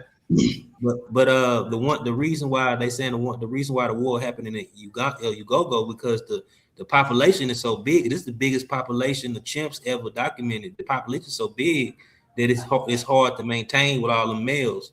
And then the reason why the one in the 70s happened, because of it was too many young females that wasn't in estrus, and it was too many old females. And if females was like mateable, they already had recently had offspring, you know what I'm saying? So they wasn't ready to mate again. So, and you had a lot of uprising males, you know what I'm saying, uprising younger males coming up, you know what I'm saying? So you had a lot of competition amongst them. Interesting. Well, like they say, competition drives business. Yep, Competition is a motivator. You feel me? Even yeah, in nature. yeah, So that's fascinating. yeah. Even like Yeah, even then too, it was a person that said, I read that was like, yeah, like even then, the cause of war is the women. You know, say fighting over the women. that's funny. Well, they were still fighting over the women, or the women was Yeah. just causing the ruckus. Huh? Oh Lord. Oh One Lord. way or the other. Shoot. I thought the matriarchy was on top. You feel me? Shout out to the Yeah. matriarchy. Um, I would love you. I would love for you to do more on the bonobos too. Oh yeah. Oh yeah. To Most definitely. juxtapose the two and show that contrast or some similarities. That would Yeah. be my hopes for next time. Not trying Yeah. to ask for too much, but I was doing a little reading on them. I don't know if you gave me the reading or Mel did, and I was like, that's fascinating. And so I do know their societies are totally matriarchal. Yeah. Um, Matriarchal. and, Like and males, like males in their society. The I'm sure they males. have a position, but Yeah, they got a position. Like uh-huh. because the hierarchy female is protected by strong males. So Facts, like facts, facts. even in a society what's crazy is it's like reverse. Like even though bonobos are super peaceful, the males fight more often than the common chimps fight. But they kill less. You know what I'm saying? They have more fights, fight it out, than kill each other. But they have more a number of more fights. But like other Okay. chimps, so they always do those aggressive displays and try to avoid fights. But Mhm. when they do go in, they really go in violently. Well, and then there's an overall picture, like me being a woman, you feel me? Like looking at all these kind of ancient matriarchal systems, in the animal world and in the human world. And now, like, women are always questioned to have a strong leadership positions.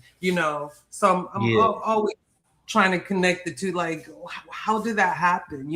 Because even like corporate world you'll see them more now, but it was a while where they would make a great excuses why women couldn't be leaders in some of the most powerful positions, and bringing it back to Kamala, yeah, you feel me?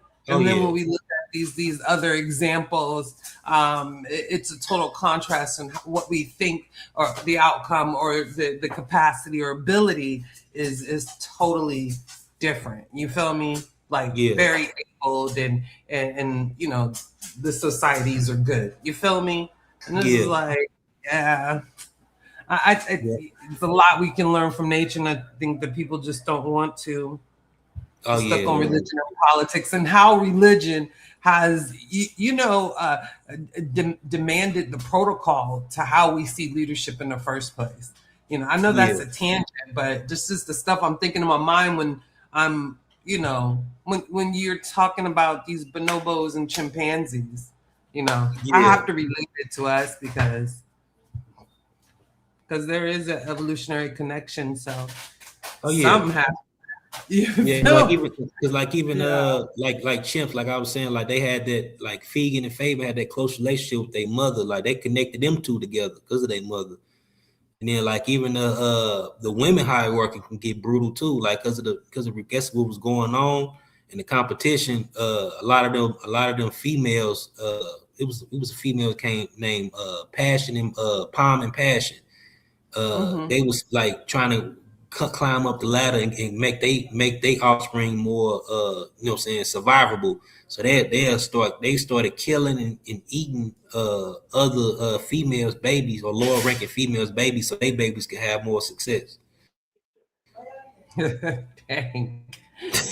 Wow. Vicious. Yeah, Wow.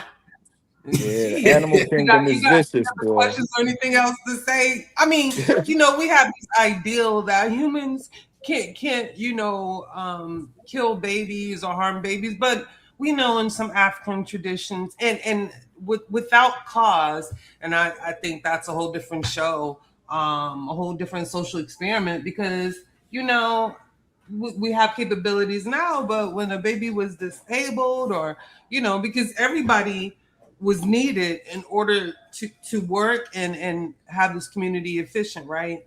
To yeah, have and to do their thing. And I'm talking about, older, even ancient communities. And they used to stuff the babies with, bury them in sands, snuff them, stuff their mouths with sand and things like that. People say, mhm, oh, how that's brutal. Totally different time, right?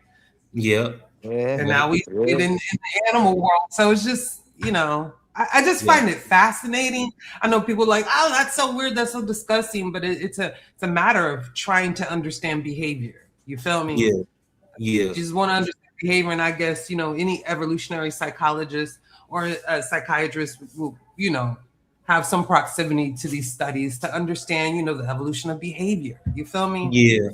Yeah, and even like Jane Goodall, she didn't even name like she waited to a certain age for the babies at a certain age to even name them because it like They might not survive. Yeah, yeah, they might might not have make it. survived. Yeah.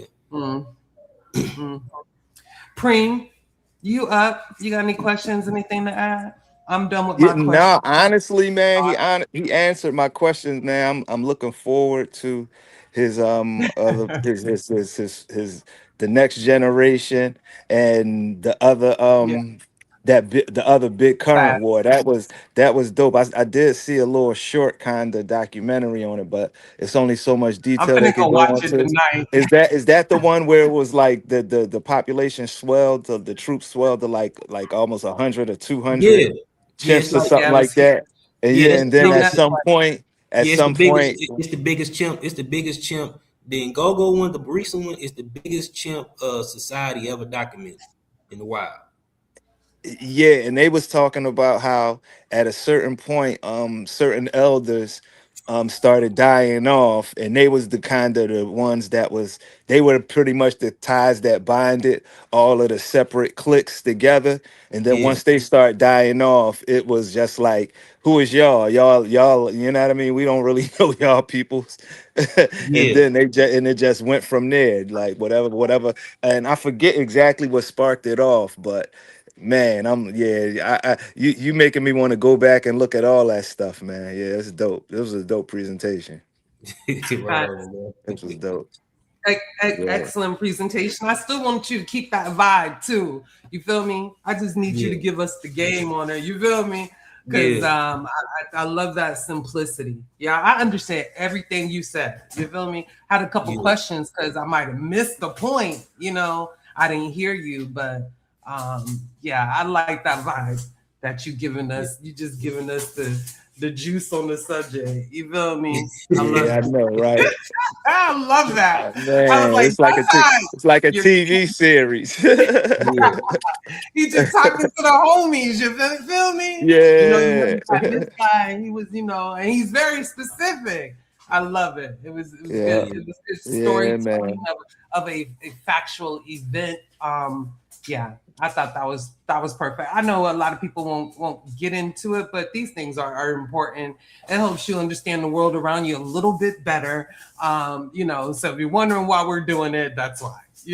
Pretty yeah. much. Yeah. If y'all want to call it, Yeah, I'm Oh done. yeah, Carlos. at the Yeah, we can call 2:30 it. mark, I want to, All make Oh it right, yeah, that's super peace cool. out, long. y'all. Hey, And and Juju too. In the future too, yeah. I want to work on something with those lorises. Oh yeah, yeah, That yeah, yeah. yeah, and that Yeah. particular loris that the sister work on, Doctor Let's- Poindexter. Those yeah. You've been reading those on her, huh? yeah, those Yeah. southern lorises. Because it's Mhm. it's in my book too. But those southern lorises is the only venomous primate. You know what I'm saying? They venomous and they're highly toxic. Like they bite you, like you can die. Like Oh, they that's got this. great. Yeah, they got They're this. weaponized. Yeah, they got this gland. They got a gland that's under their armpits, and they Hmm. leak. They secrete this gland, which is venom, and they lick it. And if they bite you, after they lick it, you know what I'm saying, you could fatally die. That's fascinating. Maybe we need to get in contact with her to see if we can Yeah, get an hour of her time. You feel me? yeah, And you would definitely be leading that conversation. Um, what is this? I like this. So, like, these are stuff I didn't know. Humans are the only apes with the power dynamic. That's interesting. yeah. I would want you to explain more on that because I would think the chimpanzees had a power dynamic, but maybe I don't know enough. You feel me? And see, that's why this is great. We always say we don't know enough, but I got people to teach me and point me to the way. Thank you, guys, for those articles. I will be reading up on it for the next shows. Any final words, Gullah? All right, I'll just see y'all next time, man. On prime time, yo. Peace out, I'll y'all. see y'all next time. He prime time. Peace out. I like that. Okay. All right, now. Good night. Till next time. Yeah, yeah, yeah. Oh, yeah. Oh, yeah. Yeah, yeah. I'm a pseudo killer nigga, and I'm coming for your head. So scammers accountable for the pseudo shit that they spread. Ain't no more running, nigga. I'm pseudos to bed. I'm the boogeyman for these prayers, leaving these streets red. I'm a pseudo killer, pseudo killer, pseudo killer, pseudo killer. No frauds, no fake, no fillers. We straight pseudo killers. No flim slammer, hustlers and scammers. We pseudo killers, pseudo killers, pseudo killers, pseudo killer. I'm tired of this talking niggas steady running their mouth. Beating just on platforms, always loud and wildin' out.